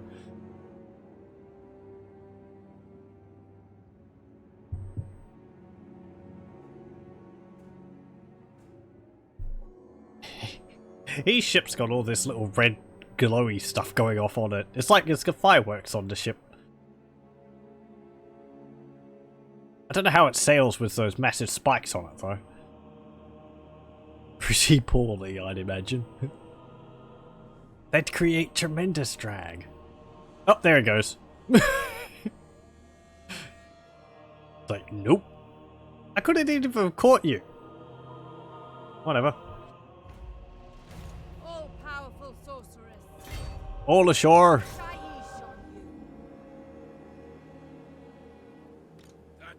What have you got? Berserkers, Marauders, Armored Skin Wolves. Oh, lovely. I love Armored Skin Wolves. That would be lowering the corruption next door? It should be. It should be lowering the chaos corruption there. Untainted in adjacent provinces +4.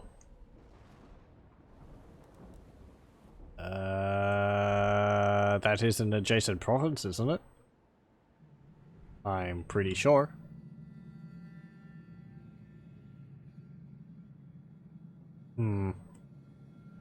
Maybe it takes a turn for to get the bonus in there. Because it was just built and it hasn't affected the province yet. Because I don't think it affects the province in the same turn it's finished building.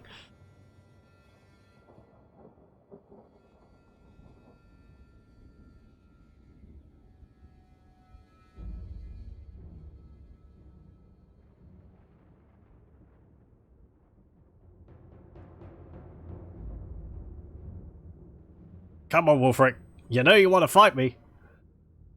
I've got ravens and crows with your name on it. I'm gonna pelt you with so many birds. No! Get back here. I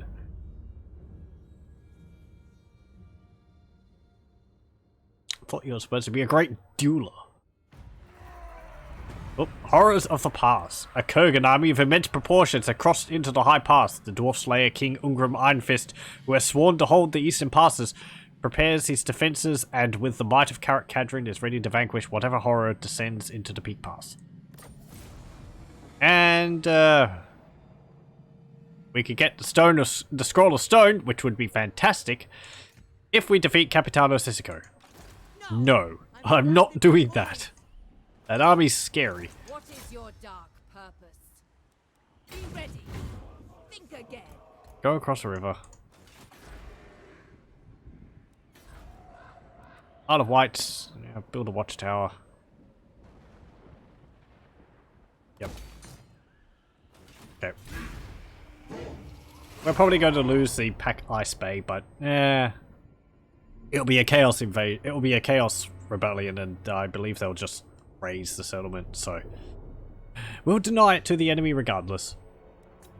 It's not like it's generating much income for us. Actually, it's not generating anything because I stopped taxing it. Bordello declares peace with the Shade Wraith and also with the Dreadfleet.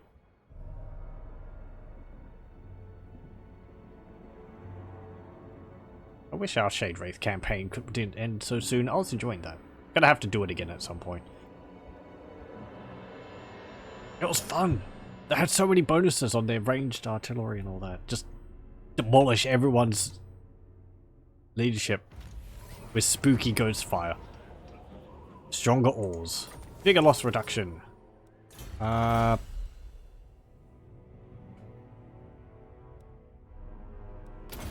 Sure. Get Marauders of the Champions of War. I suppose some of these would actually affect our Fen Beasts and Fen Hulks. I mean, I don't know what the Fen Beasts and Fen Hulks would count as in the research tree.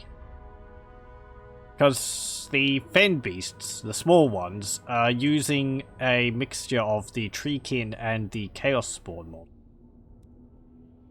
And Norscans don't normally get Chaos Spawn, I don't think. They don't have any upgrades for them.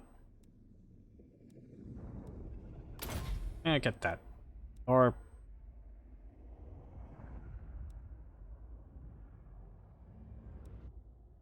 Wait, what? East. Raising the Empire. Why is that under the East? Wait, hang on. Yeah, Empires... Vampire counts are kind of East. Skin to East? They're more South. Whatever.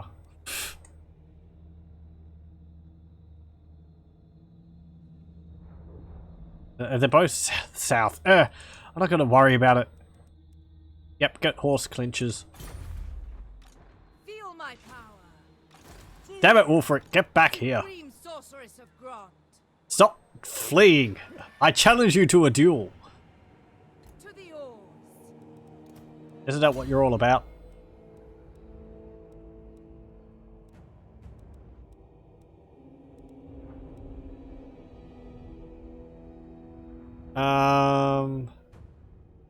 Get Pan's Impenetrable Pelt over cast.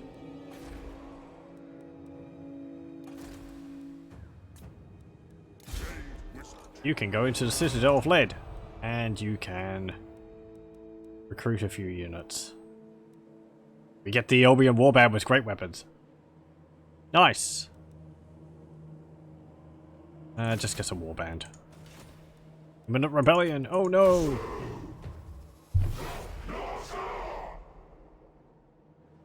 Let's watch our pitiful income be reduced to like 100 per turn. God, it's not pitiful, we've got a full stack army.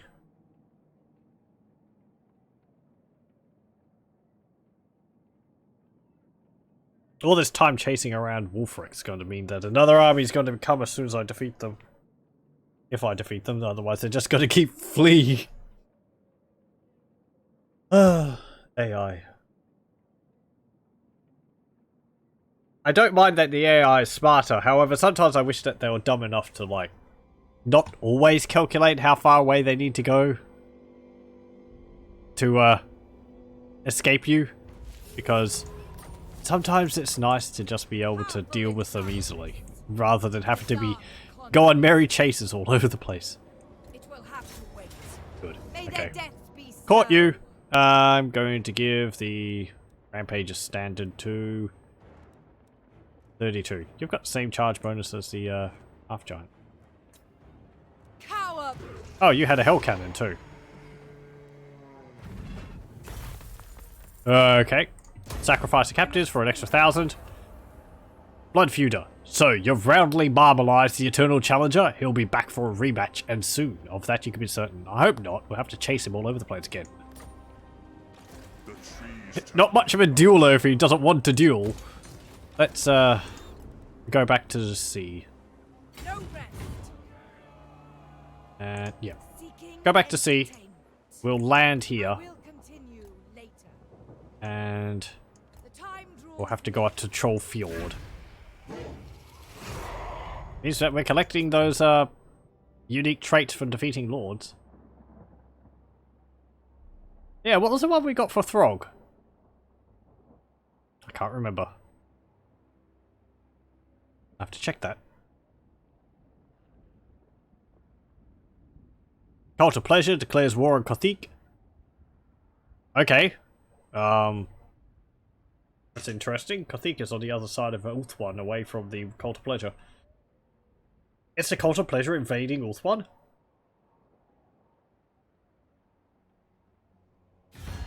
Hello.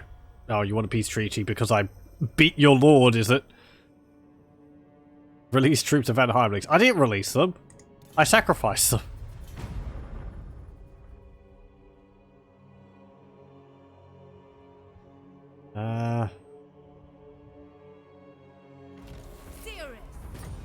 Cultist Slanesh rises. Sword of Cain is claimed.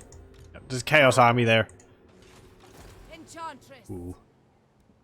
True power Let's get this. unleashed. What's this? It is... Sail to the wreck. I will destroy. Want to resolve that. Oh, we lost some bloodhounds. Yeah, whatever. Sacrifice. My power in Plus 8,000. Mother of the Money. Dark Convent. Lovely money. Grow faster. Go there. You can get the Earthblood. You can get Shondarach. Lock of Doom bound spell. Miscast space chance minus 15% and wins a magic starting amount plus 15. Also ward save 10%. I'm just guessing at the pronunciation there.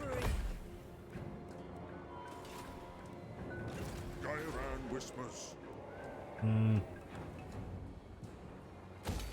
Sure, get that and get that.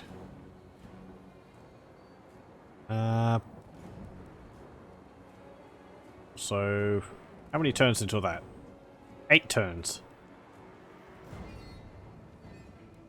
I get this. Centaurs. Bestial cavalry. Great weapons.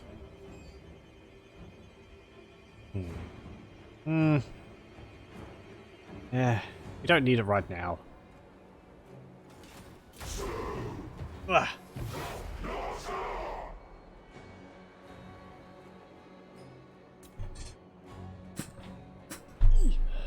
Okay. Oh, Scourge of Cain's destroyed. I think, what's it called? Krace has destroyed them, it looks like. I think that's a red colour. Reichland is Confederated Nordland.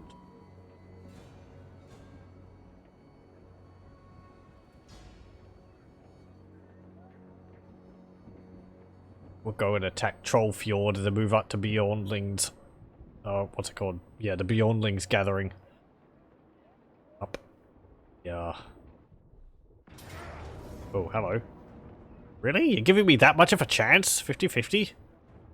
Okay. Wow, the Hearthguard killed 304 of you. Somehow. Okay, whatever. But they raise it. It's no problem. The Hearthguard that good? Let me have a look.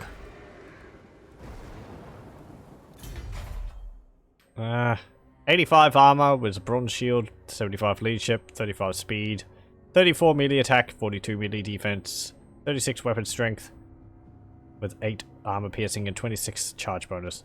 They also get immune to psychology, and War Fury +1, or War Fury 1. I suppose they're alright.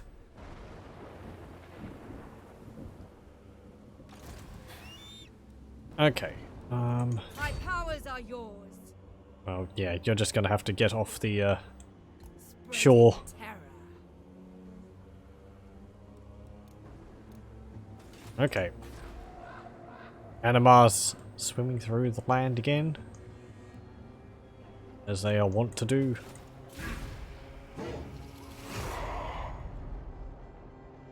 Enter.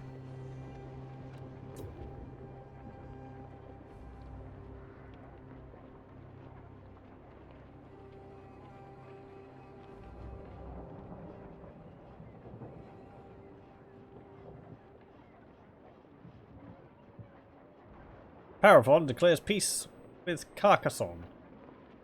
They're at war with each other? Okay.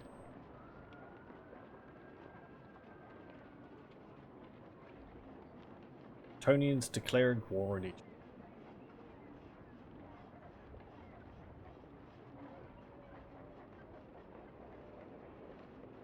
other. Paravon declares war on Artois. Declare peace on one, declare war on another.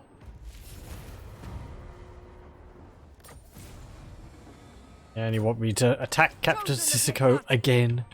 No, I'm not doing it. Said that army's scary. Setting forth. Go here. I will rest. Settle, and we will increase our numbers. Also, oh, wait, really? 5 turns to recruit the Bloodhounds? Why is it so much? 5 turns for all of them. Yeah, geez, 5 turns, 7 turns for the Half-Giants. Why is it so high? Usually it would be 2. I suppose that's because our units are primarily in Albion. And when we're out of Albion, it's harder for us to recruit units. But I don't remember that being listed as a... No, that's not mentioned anywhere. That's a issue for us.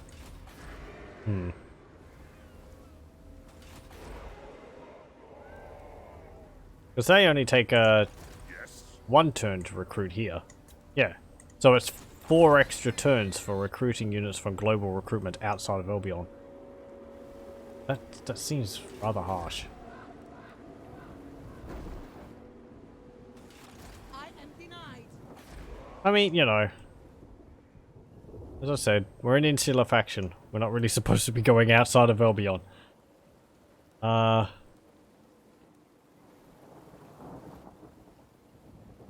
Sure.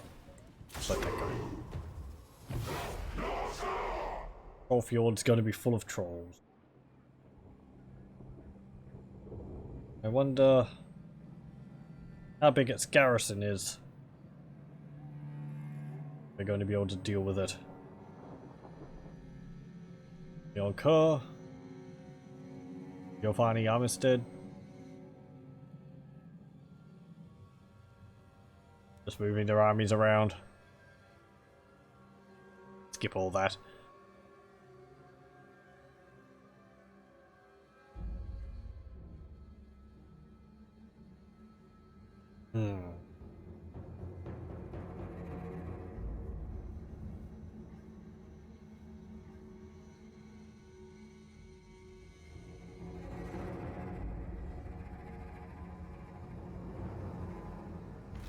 Feel my power. Okay.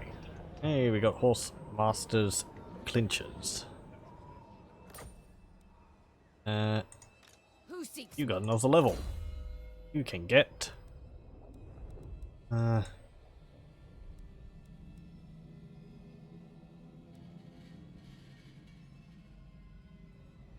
no, evasion.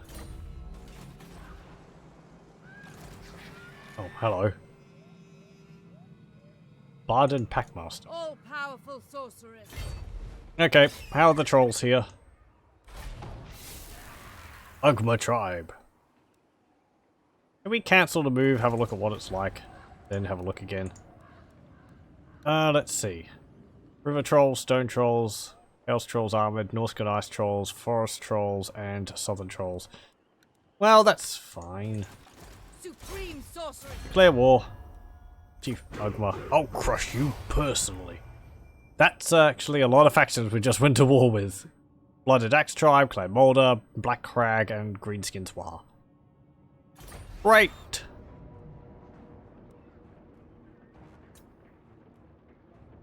Hopefully they're all going to be busy with The weak shall fall. other factions so that they won't send armies our way. I want to be dealing with these trolls. So, which of the trolls are the biggest threat? Stone trolls. And the armored chaos trolls. Don't have armor piercing.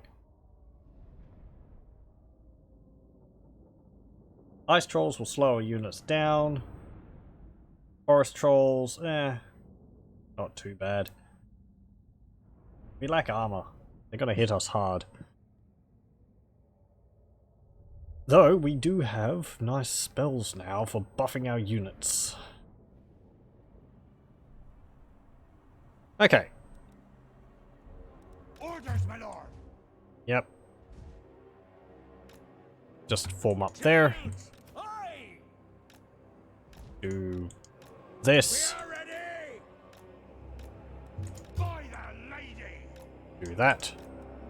And huntresses, you are just going to be shooting trolls. And so are the youngbloods. Mounted and ready. We also have maneuverability. Not you. Go there.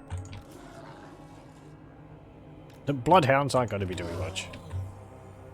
You go there. Sorceress. And Morgan can go there. Middle. Supreme. Does she cause fear or whatever on that? She does! Flock of Doom, Wings of Fate, and Flock of Doom bound. Your orders. Okay. Where are those trolls? Somewhere. Hang on. Yep, okay. There they are. A lot of trolls. Do this. Wood host. Quickly. See if you could, like, draw some of them away. Supreme sorceress.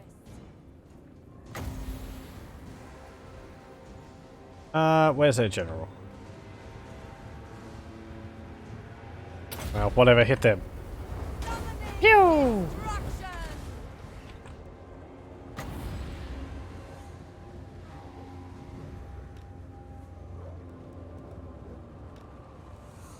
Stop.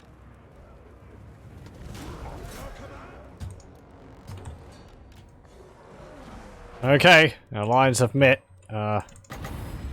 Pan's impenetrable pelt.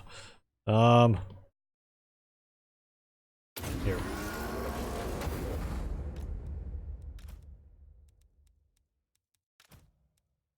You could do Flock of Doom, because it's bound.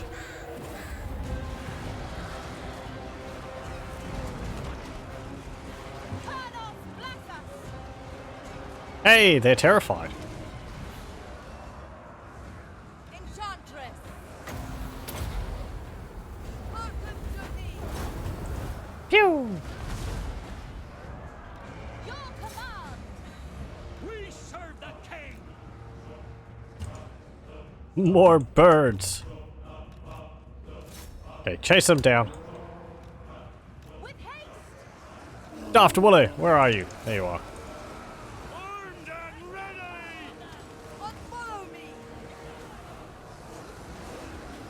Did they catch my cavalry? No, they didn't. Bow. Damn it, lads. I summon. It's so... I just noticed the ravens she throws when they get destroyed, they blow up like the what's it called? They blow up like the you're getting attacked actually. They blow up like the Doom Divers. So they have little wings fly out of the body. And you there. Okay. Look at that. Where's a good image? There we go. Guy getting tossed about by trolls. And big old Daft Wooly in the background. Ah! Supreme sorcery. The lady demands battle call. Quick now. Shields. Aye. By the lady. Oh dear, I just heard it. The giants crawl out. The half giants call out for Grimnir. They charge because they use the troll. They use the dwarf models. Okay, let's have a look at this. Yeah, it just fires a bunch of ravens. Pew! Go, my birds! Ah! Oh, I see. She goes into the side saddle animation when she's firing, but she sits with her legs either side normally. Yeah. Okay. And she'll flip back. Oh no, she's side saddle there. Supreme sorceress. Sort of switching back and forth there. Warriors of Ariel. Leg it! Ready for orders! Come to me.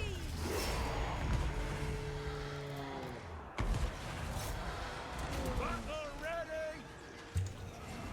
Spell sorcery. Summoning destruction. Having a spellcaster on a flying mount is always nice. Human archers! Ready and waiting. Children of Athel Go on, charge up. Swiftly. Stick 'em good!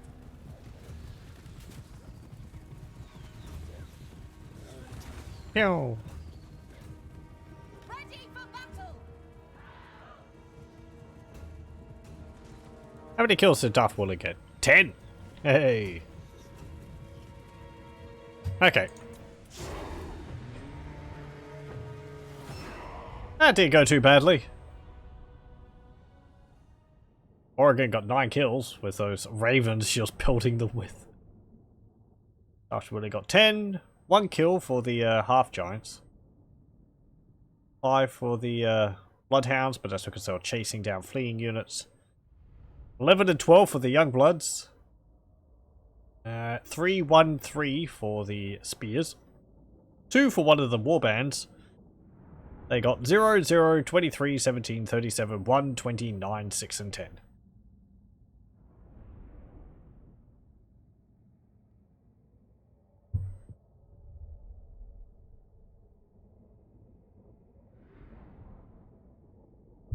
But because it was a settlement battle, we don't have to destroy their entire army. Loot and occupy. Power.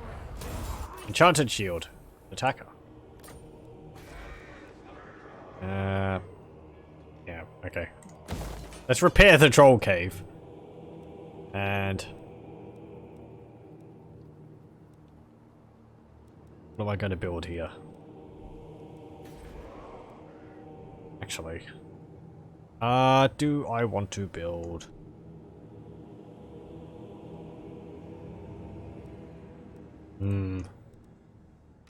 Supreme sorceress of Grog.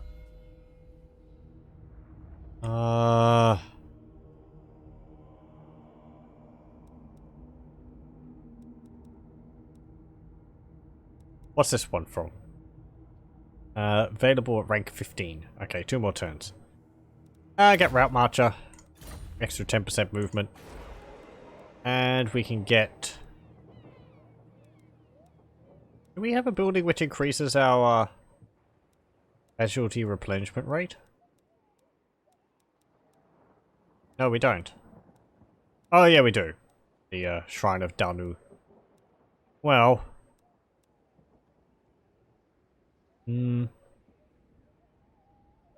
Get the...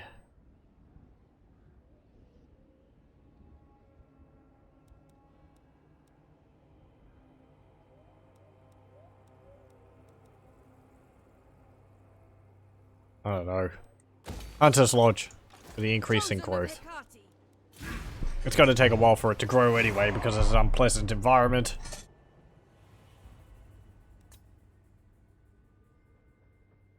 We'll sit here for a bit, and then we'll go to the Beyondlings gathering.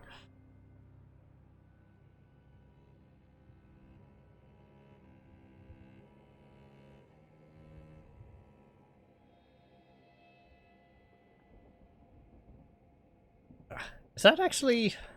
Yeah, the Serpent's Jetty is ruins as well. Varg is up there. Shade Wraith actually have Shagrath. That makes sense because that's near where they start. Fortress of the Damned is ruins. Palace of Princes is ruins. Oh, what's this? Servants of Fimonide declare war on Corone. And Greypoint Scuttlers and the Tyrants of the Black Ocean have been united against us. They were invited by the Ugma tribe. Okay. That's a bit odd. I hope because they're pirate factions they're not going to go after us specifically. That is... Yeah, the Tyrants of the Black Ocean is that faction, that army there. And the Greypoint Scuttlers we saw earlier. So, we've actually got 3 pirate factions at war with us now. Not very good. As I said, I hope they're not going to hunt us down. How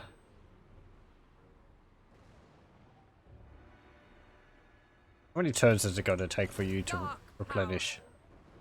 5.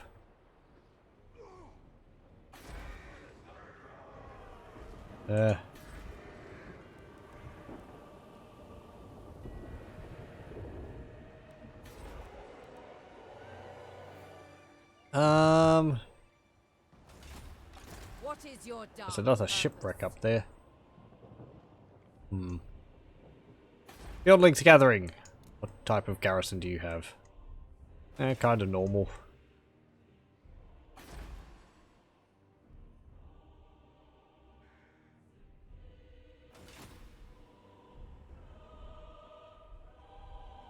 Dark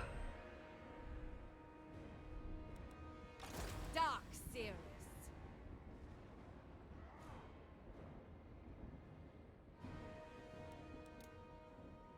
Let's see. Just want to replace some of the units here.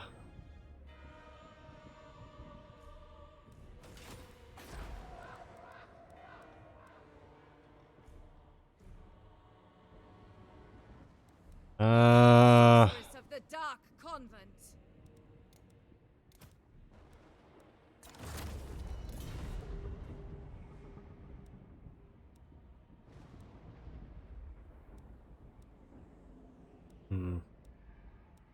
How many turns would you take?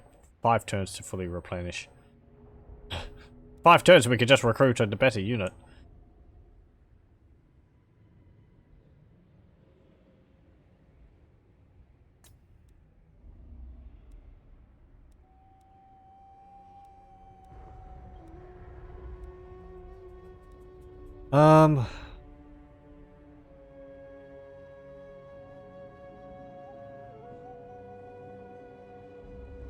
I'm gonna get rid of you. I'm gonna combine you two. Get rid of you. Supreme. Get rid of you. Get 2 of you and 1 of you. There we go.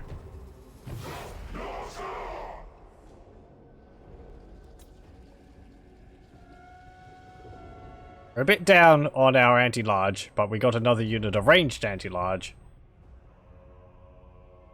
And we can march on the Beyondlings Gathering next turn. Carcassonne declares peace with the Dreadfleet and Shade Wraith. Military alliance with Lothern and Kothic.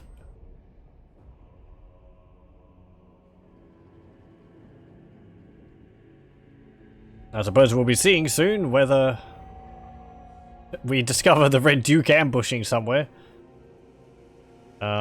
Whether those pirates will come for us.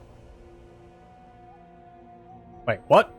The faction encountered the Barrow Legion. Foreign trespasser Heinrich Kemmler. Where's he trespassing? I like that picture. Excuse me?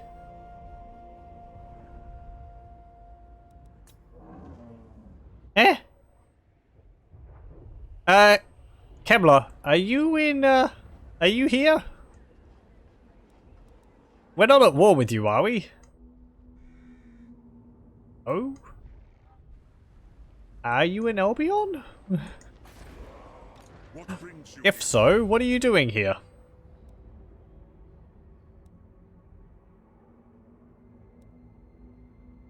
Well.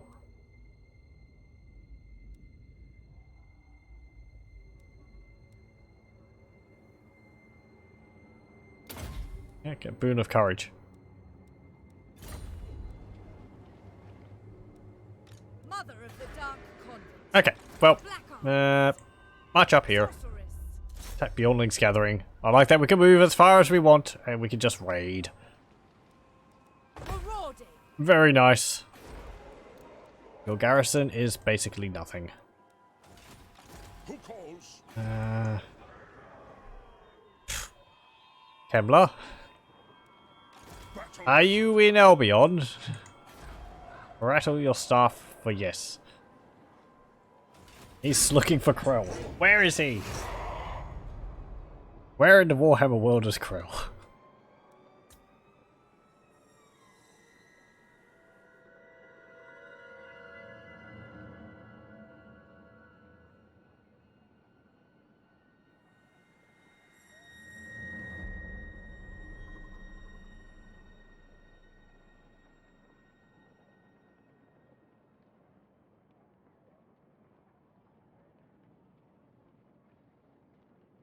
Okay, so I think we'll take the Beyond Links camp and then we'll probably call it for this episode.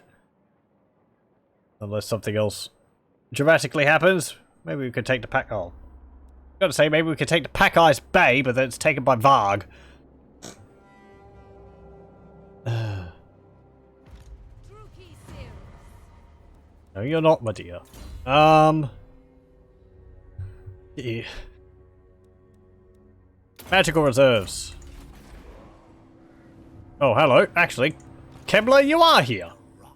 Wait, how'd you get here? Did you, like, underpass from there to there?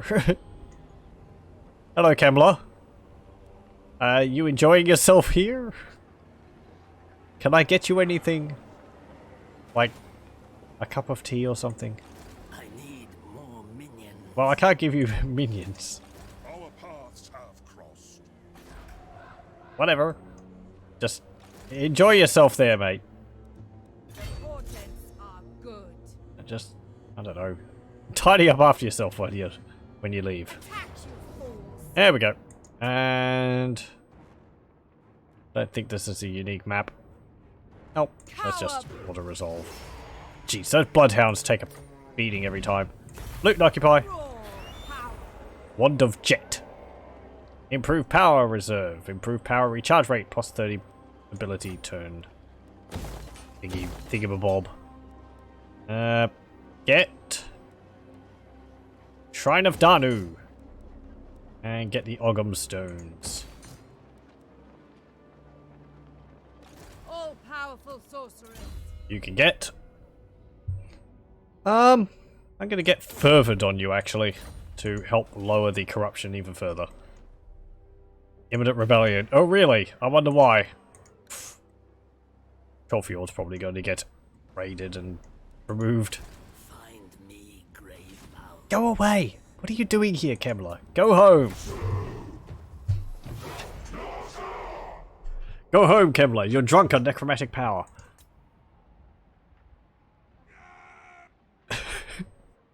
Help! There's old men screaming in my provinces.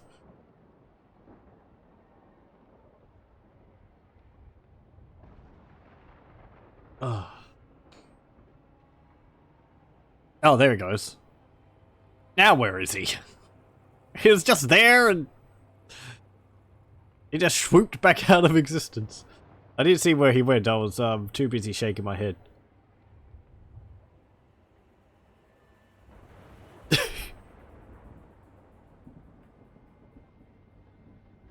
I'm hallucinating Kemlers.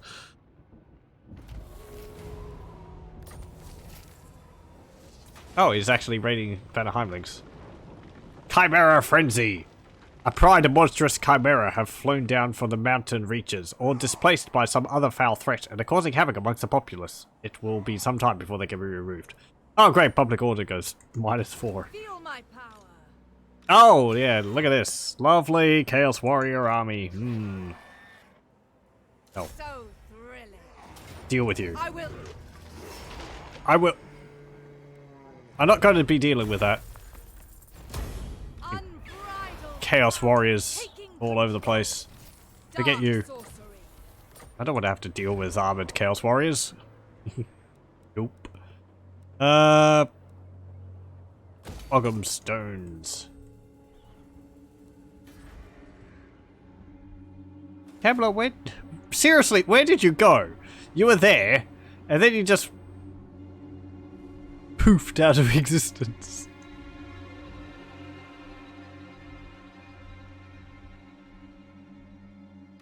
Fell sorcery. Whatever.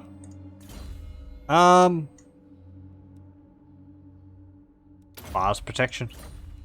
And you can get Magical Being, which gives you wound recovery time -5 and ability Murder of Crows, which around self affects allies and enemies in range, causes damage to combatants, strong versus multiple combatants, and -5 attack. Everyone around her gets attacked by crows. And there's Torox the Brass Bull. Lovely. With a Goreherd with great weapons, Goreherd with shields, Ungors, and Ungors with spears. That's a lot of Ungors. Ungors are they better than our guys? I don't think so. They're pretty craven. And our Flocks of Doom will work pretty well against them. Blood Dragons declare war on Reichland. Clan Rictus declares war on Carond Kar.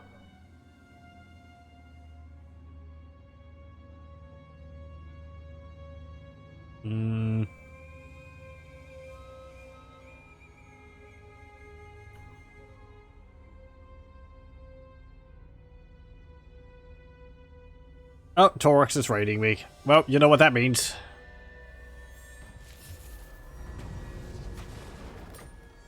We're gonna have to put you down, mate. Torox the Brass Bull. Unstoppable Blood Greed. Constant.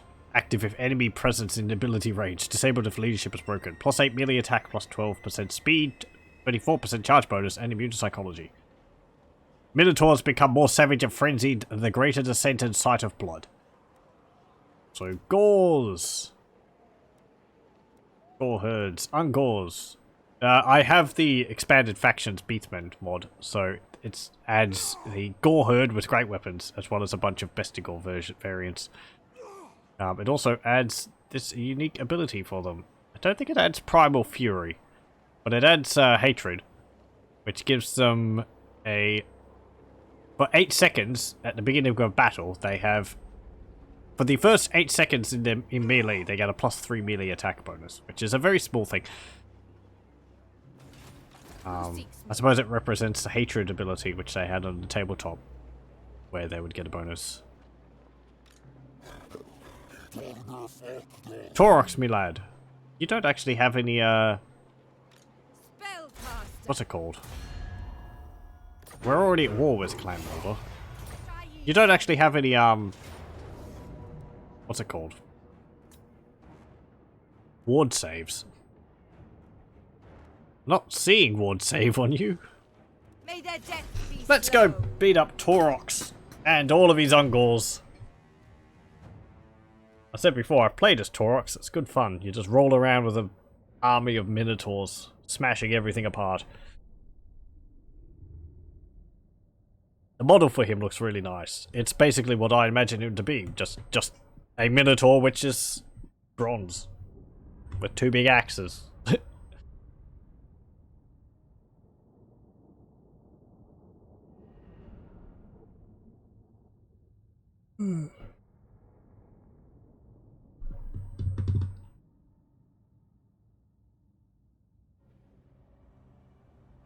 It's a nice amount of Ready for battle! magic. So let's go there. Spearmen at arms! You go there. What orders? There. Ready for battle! You go there. Battle ready! Go there. Huntresses. Ready. Youngbloods, you're not going to be too useful because there's not a lot of monstrous creatures here. There's Taurox. About as monstrous as you can get, but there. Daft Wooly, you go there. You go there. You go there. Enchantress. Okay. And there and there. There we go. So, Taurox the Brass Bull. As I said. He's brass looking. Looks pretty good.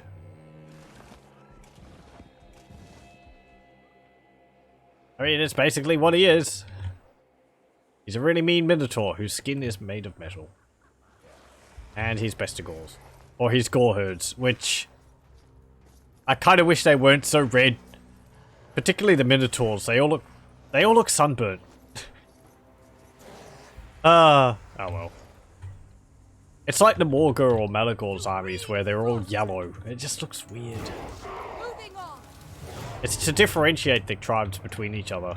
Just, you know, like the faction colors, but I don't think it works too well when it's their skin color. You just have like the little loincloths on them. You don't really need to tell them apart that much. The flags do a lot of that work for you anyway. Fear my power. Okay. Oh boy. Lots of gores. Ungores. Yeah, look, they look all sunburnt. They weren't wearing sunscreen. Very important. Winds rise. Supreme sorceress.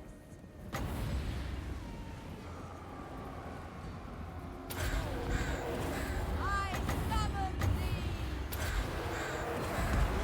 More ravens! Supreme sorceress. Dark sorceress. Ah! Swiftly now. Oh boy. You all got caught! Ready!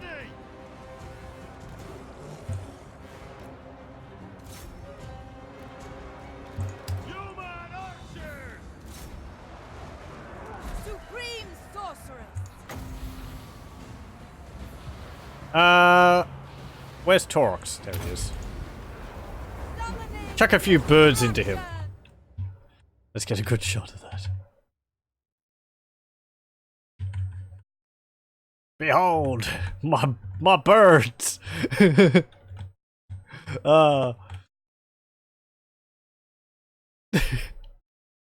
Taurox was about to have a very bad day. Wham! Ooh, that was a lot of slowdown. That was a slowdown you get like when you look right up close at what's it called?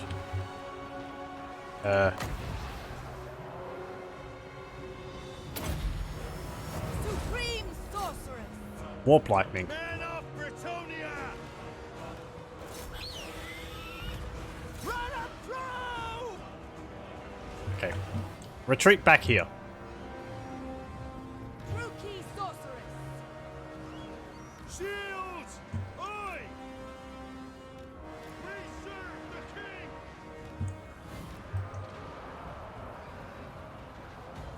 Fighters!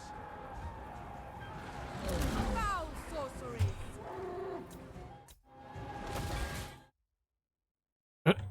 Bam!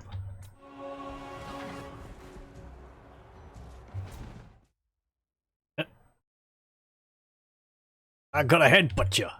I'm gonna headbutt you. Bam!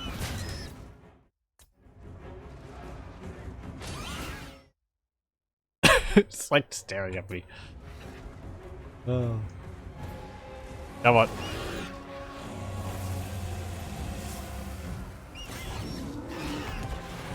How are you doing?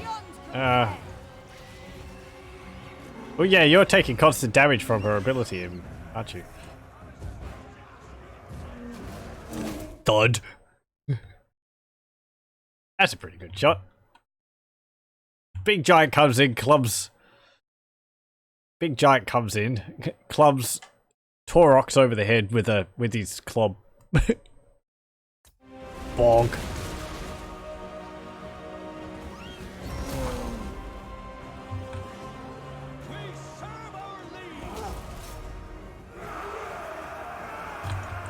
Charge!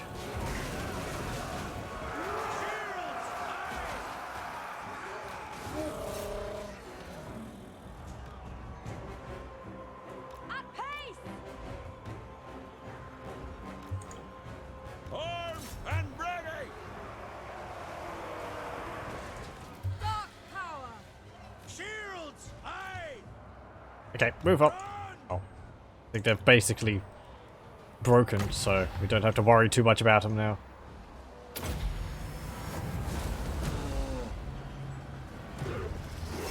Actually move really quickly. Spearmen at arms! Ready for orders! Get down to the front!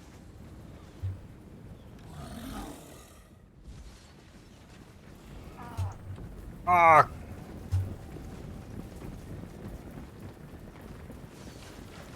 Pew! Come on, shoot him.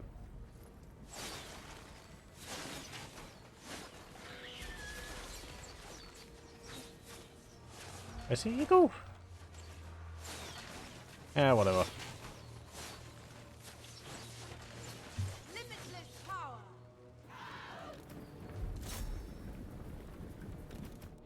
Oh, there you are. Come on. Chase down Torox.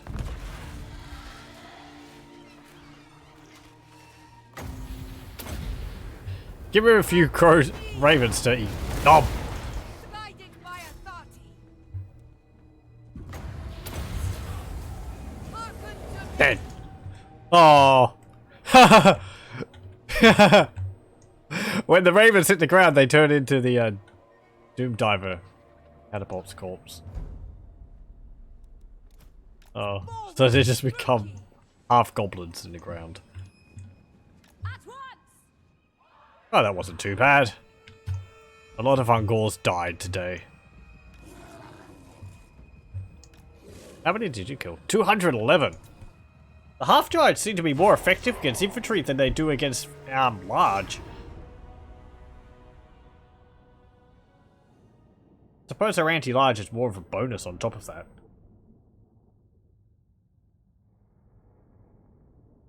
Poor Torox. He outnumbered us by nearly twice as much. Yeah, our Huntresses got good kills. 119, 105, 113. 100 on some of our Woad Raiders. 65 on the others. 2, 76, 96. I wonder if the Woad Raiders were influenced by the Age of Empires 2 unit. They've got 2 axes though. They don't have a sword or a club and a shield. 65, 92, 40, 15, 8. 65, 54, 9, 211, and 38 for Daft Willie. Pretty good. Sacrifice captives. Supreme sorceress of Grant! Forbidden magic! Crown of Command. And Bullfighter. It's going to stay dead this time. It's going to stay dead this time, right? Right? Diplomatic relations plus 20 with the Empire and ward safe 10%. Ooh, nice. I want them dead! Hunt down the rest of We them. have Oh, Bloodhounds died. Get the ever- money. Drake Hunter's Banner. The ability to bring down a Frostworm or Ice Drake marks one out as special among the Sagas of the Northwind. Plus 30% ammunition for the assigned unit and reload reduction time. Pretty nice. Abductor. Income from post-battle loot plus 5%. Okay, we'll go back here. And... oh yeah, we can only get one of these. Okay. What would I want? He's not really good enough for melee. Even with that. Magic resistance for my army would be nice. Regeneration for him. Maybe. Winter magic is plus 10. Maybe giving plus 25. That lowers it by 15. But that's offset by magical reserves, so... Yep, I get Spellbinder. The magic resistance for my entire army is pretty nice.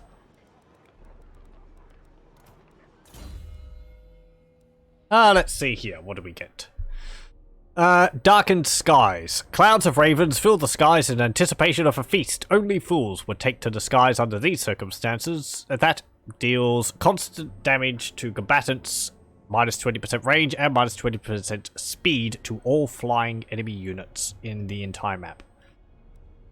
That's pretty good, but flying units are very specific. Morrigan's appearance on the battlefield is seen as an omen of imminent victory in an important battle, her presence encouraging her allies and filling her enemies with despair. Constant around self, omen of doom, minus 6 leadership and melee defense, and omen of war for my units, constant effect, plus 6 melee attack and plus 6 leadership. Experienced Mage. Plus 15 wins of magic power reserve and miscast base chance minus 10%. Or Morrigan's Handmaidens, which increases battle speed for sword maidens and huntresses. Recruitment ranks plus 4 for them. Passive ability Berserker for sword maidens, which we don't have any of. Hawkish Precision for huntresses, which I think increases their armor piercing. Which is pretty good. And also 20% ward save for them. That's pretty good.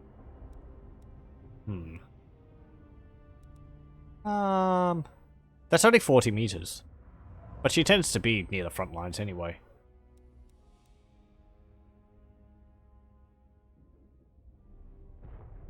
I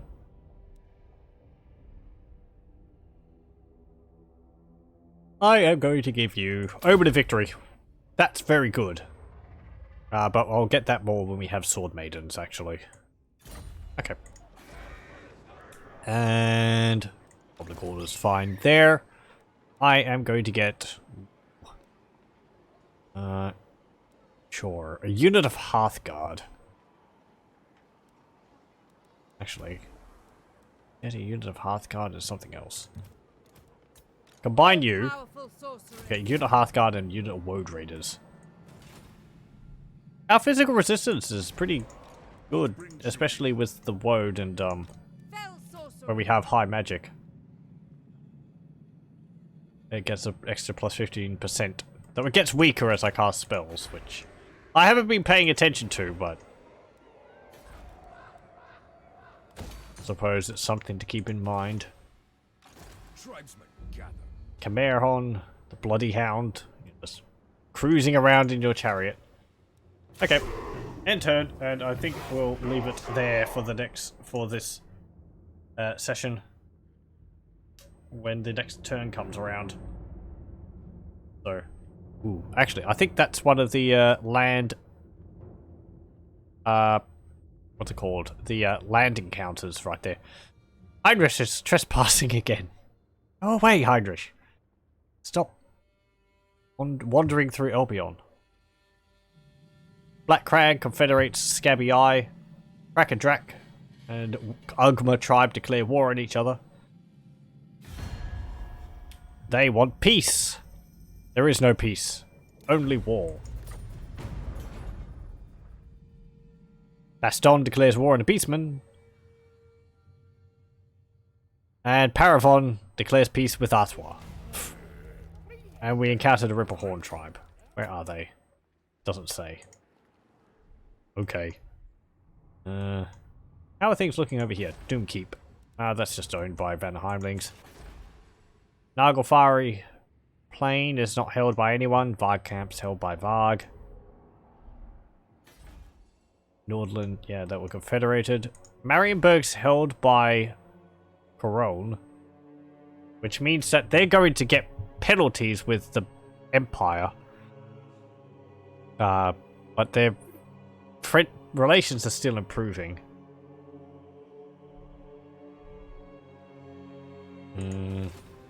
This is part of the diplomacy mod, which I was mentioning. I've mentioned before, if the faction other than like Bretonia takes part of Bretonia, they will get a penalty to their diplomacy with Bretonia. Marienburg is a settlement which multiple factions lay claim over. So the faction of Marienburg lays claim to it, but them owning it will give them will give them a malice to their diplomacy with the Empire and with Bretonnia, because Bretonnia claims to it as well as the Empire. So if the Empire claims it, they get a penalty with Bretonnia. If Bretonnia claims it, they'll get a penalty with the Empire. That's the Empire as a whole too, I think, not just Reichland. So all the Empire factions will actually think of Bretonnia a bit worse, or Corone a bit worse off because of that.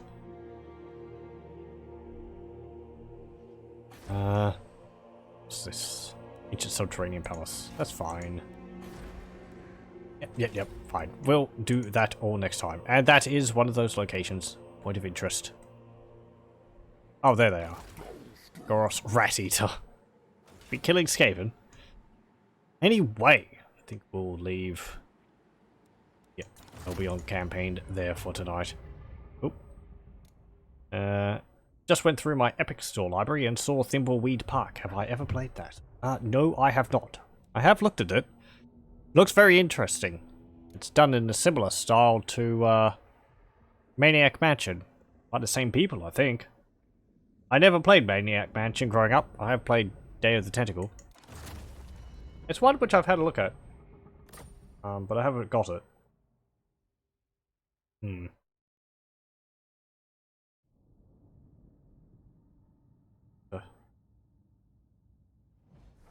Think about getting it sometime. Anyway. What's this? The Academy. Right. Learn how to play. Yeah, there was actually one thing which I wanted to do before I ended. And that was compare the Albion units to Norscans, I suppose. Let's see. Norsca. So, if we have Marauders, and we get the Marauder Spearmen, and you have the Albion Warband and Warband Spears. So let's see. Marauders. They have the unique ability Rage, which makes their leadership and physical resistance and melee attack better the longer they're in combat. Or it gives them more bonuses the longer they're in combat. And our guys, Warband. Okay, so we have slightly less health. Our armor is the same, our leadership is the same, our speed is the same, our melee attack is 2 less, melee defense is 6 less, but we have +3 charge bonus, and weapon strength is the same. Also, we can't discount the fact that we have War Fury, so we get +6 melee attack, +8% charge bonus, and +10% weapon damage, while our leadership is higher than 50%. So that means we're slightly better at the beginning of a battle, or while things are going good. 10% of 21, that's like 2, so it's like 23 instead. +6 on melee attack, so that's 38, which is pretty good. And 8% charge bonus. No, wait, hang on. Weapon strength, not charge bonus. 10% weapons damage, so... Yeah, that's like 3 extra points, so 31, and then 8%. Rounded up to 10. Yeah, that'll be like 23. I've never really phased too much when it's like 10% weapon damage and 8% charge bonus, because it's like, oh boy.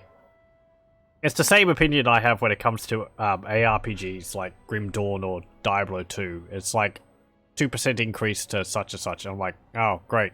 If it comes down to that making a difference, I've got bigger issues, is how I usually reason it. You know, so. I mean, they would stack with other things, but 10% weapon damage increase is... It's the norm, but it's not something I tend to get excited over. The War Spears. Yep. Less health. Less melee attack and melee defense. -5 melee attack. Okay. -3 melee defense. Same weapon strength. And +2 charge bonus. Okay. Let's have a look at the Woad Raiders compared to their Berserkers. Because I consider the Berserkers quite a lot better. Yes. Actually, the Woad Raiders have more health than the Berserkers. However, they have no armor. They have 10 less leadership. They have +2 speed. They have -14 melee attack. -6 melee defense. -14 weapon strength. -1 charge bonus. But they have the Woad armor, or the Woad bonus, as well as the 20 physical resistance normally. 25 physical resistance, so they have up to 40 physical resistance during the beginning of a battle, which might cover up for the armor. I mean, it's like reducing incoming damage by 40%. They also have Frenzy, which increases their attack by 8. Which is not getting as much as the melee attack of the Berserkers have. The Berserkers also have Frenzy. So they're getting 48. And on top of their weapon strength, 15% on top of that. So that's like 6. Like 58. We've got the same bonus there. We've got immune to psychology while we've got Frenzy. But they've got immune to psychology normally anyway, so even if they lose Frenzy, they don't lose immune to psychology. They also have Berserk, which is very good. The longer they're in combat, the better they get. Plus 22% physical resistance, plus 13 melee attack, so their melee attack goes from like 40 to 53 to like 61, 62, something like that. Yeah, that's really good. Whereas our Woad Raiders, we get +6, so that's 32 plus 8, so that's 38. Yeah, it's like 20 less melee attack from the Berserkers. But they're maybe more defensive because of their Woad and their physical, because of the physical resistance they have, but they lack any armor at all, whereas the Berserkers actually have 15 armor. Let's see. I don't think Druid Neophytes have a good equivalent for the Norscans. I wouldn't know what to compare them with. They're a magical unit in a squad of 45. Hearthguard. Let's have a look at those. Against Marauder Champions. So, again, Hearthguard have more health. They actually have +5 armor. Also. Same speed. -2 melee attack. -11 melee defense. That's interesting. Okay. -3 weapon strength, but +6 charge bonus. Also, ours are immune to psychology and they have War Fury, so, you know, +6 melee attack and all that onto these. But these have Rage, which gives them +8 leadership, +11% physical resistance, and +5 melee attack. So ours are more defensive. They don't have Woad, so these don't have physical resistance. But they have a bit more health. But they're not as good as in combat. But they have a better charge. Okay. Sword Maidens don't have a good thing to compare it against. I suppose you'd compare them against, like, Wood Elf. What's it called? Wood Elf War Dancers, I suppose. Let's see. War Dancers. This is quite a stretch, but so War Dancers is 75. We've got 60 of these.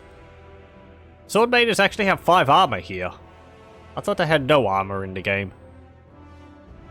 They have physical resistance. 25 because of the Woad, which the War Dancers have 20%. Usual bonuses. Ours are slightly slower. -2 melee attack, -8 melee defense, -8 weapon strength, +4 charge bonus. Same leadership. And also quite a lot less health. Minus 720. They also get the devastating charge, which increases their charge by 50%. And their charge speed by 25%. So that's like 15 on top of that. So 20, 30... No, 15. 43. So that's quite a bit better than them. But they also get the Shadow's Coil, which is nice to buff their melee defense and debuff their melee attack for a bit. Swaps them around so that they're more defensive for a bit. They're also immune to psychology, whereas these are not immune to psychology. Nope, they don't have frenzy. Though they can get... What was the thing they get in the game? From Morrigan? I forget what it is. Anyway. What else would I want to have a look at? Let's have a look at the Horse Warriors compared to the... Where is it? Norscans. There you are. Okay, Marauder Horsemen. So, the Marauder Horsemen. We have more health, we have the same armor, we have +2 leadership, +2 speed, -6 melee attack, the same defense, -1 weapon strength, +2 charge bonus, +10 range, +6 missile damage. Okay, that's quite good. Also, we have the normal bonuses for War, Fury, and the penalty of that as well. They also have Rage as well. Not a good equivalent for the Centaurs. I could compare them against Centigors, but yeah.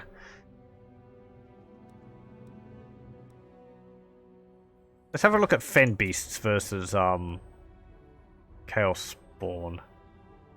They don't have Chaos Spawn in their army, so we're going to have to look at the Warriors of Chaos. Where are they? There you are. Okay, get rid of that. Chaos Spawn. Hang on. Okay. Fen Beasts have a lot more health. Plus 2,280. They have plus 30 armor on top of that. They have minus 40 leadership.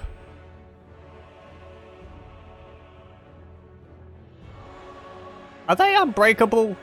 They're constructs and undead, so they should be. Aren't they? Does not rout, immune to terror. Yep. Okay, so these are unbreakable.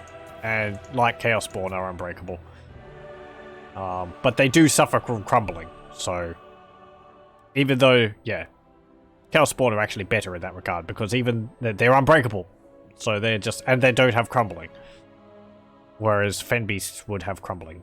What they do have disintegrating and crumbling, so they're going to be taking damage when they're losing in combat or their leadership goes down. Same speed, melee attack is -2, melee defense is +17. That's nice. -70 weapon strength, but they have armor piercing on their attacks. How much armor piercing do these have? 42. 60. Okay. 30, 60. Chaos Spawn is 118 and 42. And charge bonus, they have higher, +5. Yep. They also have 20% missile resistance, which is very nice. Chaos Spawn don't have any of that. They also have magic dependent, which is, while magic mana is higher, they have +15 leadership. Does that put them over? No, it doesn't. It just gives them it gives us 75 leadership, which is still lower than 100. But while magic is strong, they're a little bit tougher in that regard. Okay, they also cause fear, but so do Chaos Spawn. Anything else? Is our giant different? I don't think it would be. Chaos Giant. Our giant is slightly faster, +7, and melee defense is +5. Also woad, so it's got +70% physical resistance on it while magic is high, which is really good. On a monstrous unit like that, it's very nice. Yeah, that's about it. I don't know what to compare the Fenhulk against. Haven't seen them in combat. I assume they're like a giant Chaos Spawn. But there's no single model of Chaos Spawn like that. So anyway, after that, analysis of the units, which is for my own benefit mostly, just so I know how I can use the units in the combat. Though I'm getting a hang of it anyway. That will be it for Warhammer 2 Total War Albion for tonight. Thank you very much for joining me, and I hope you'll join me for the next one.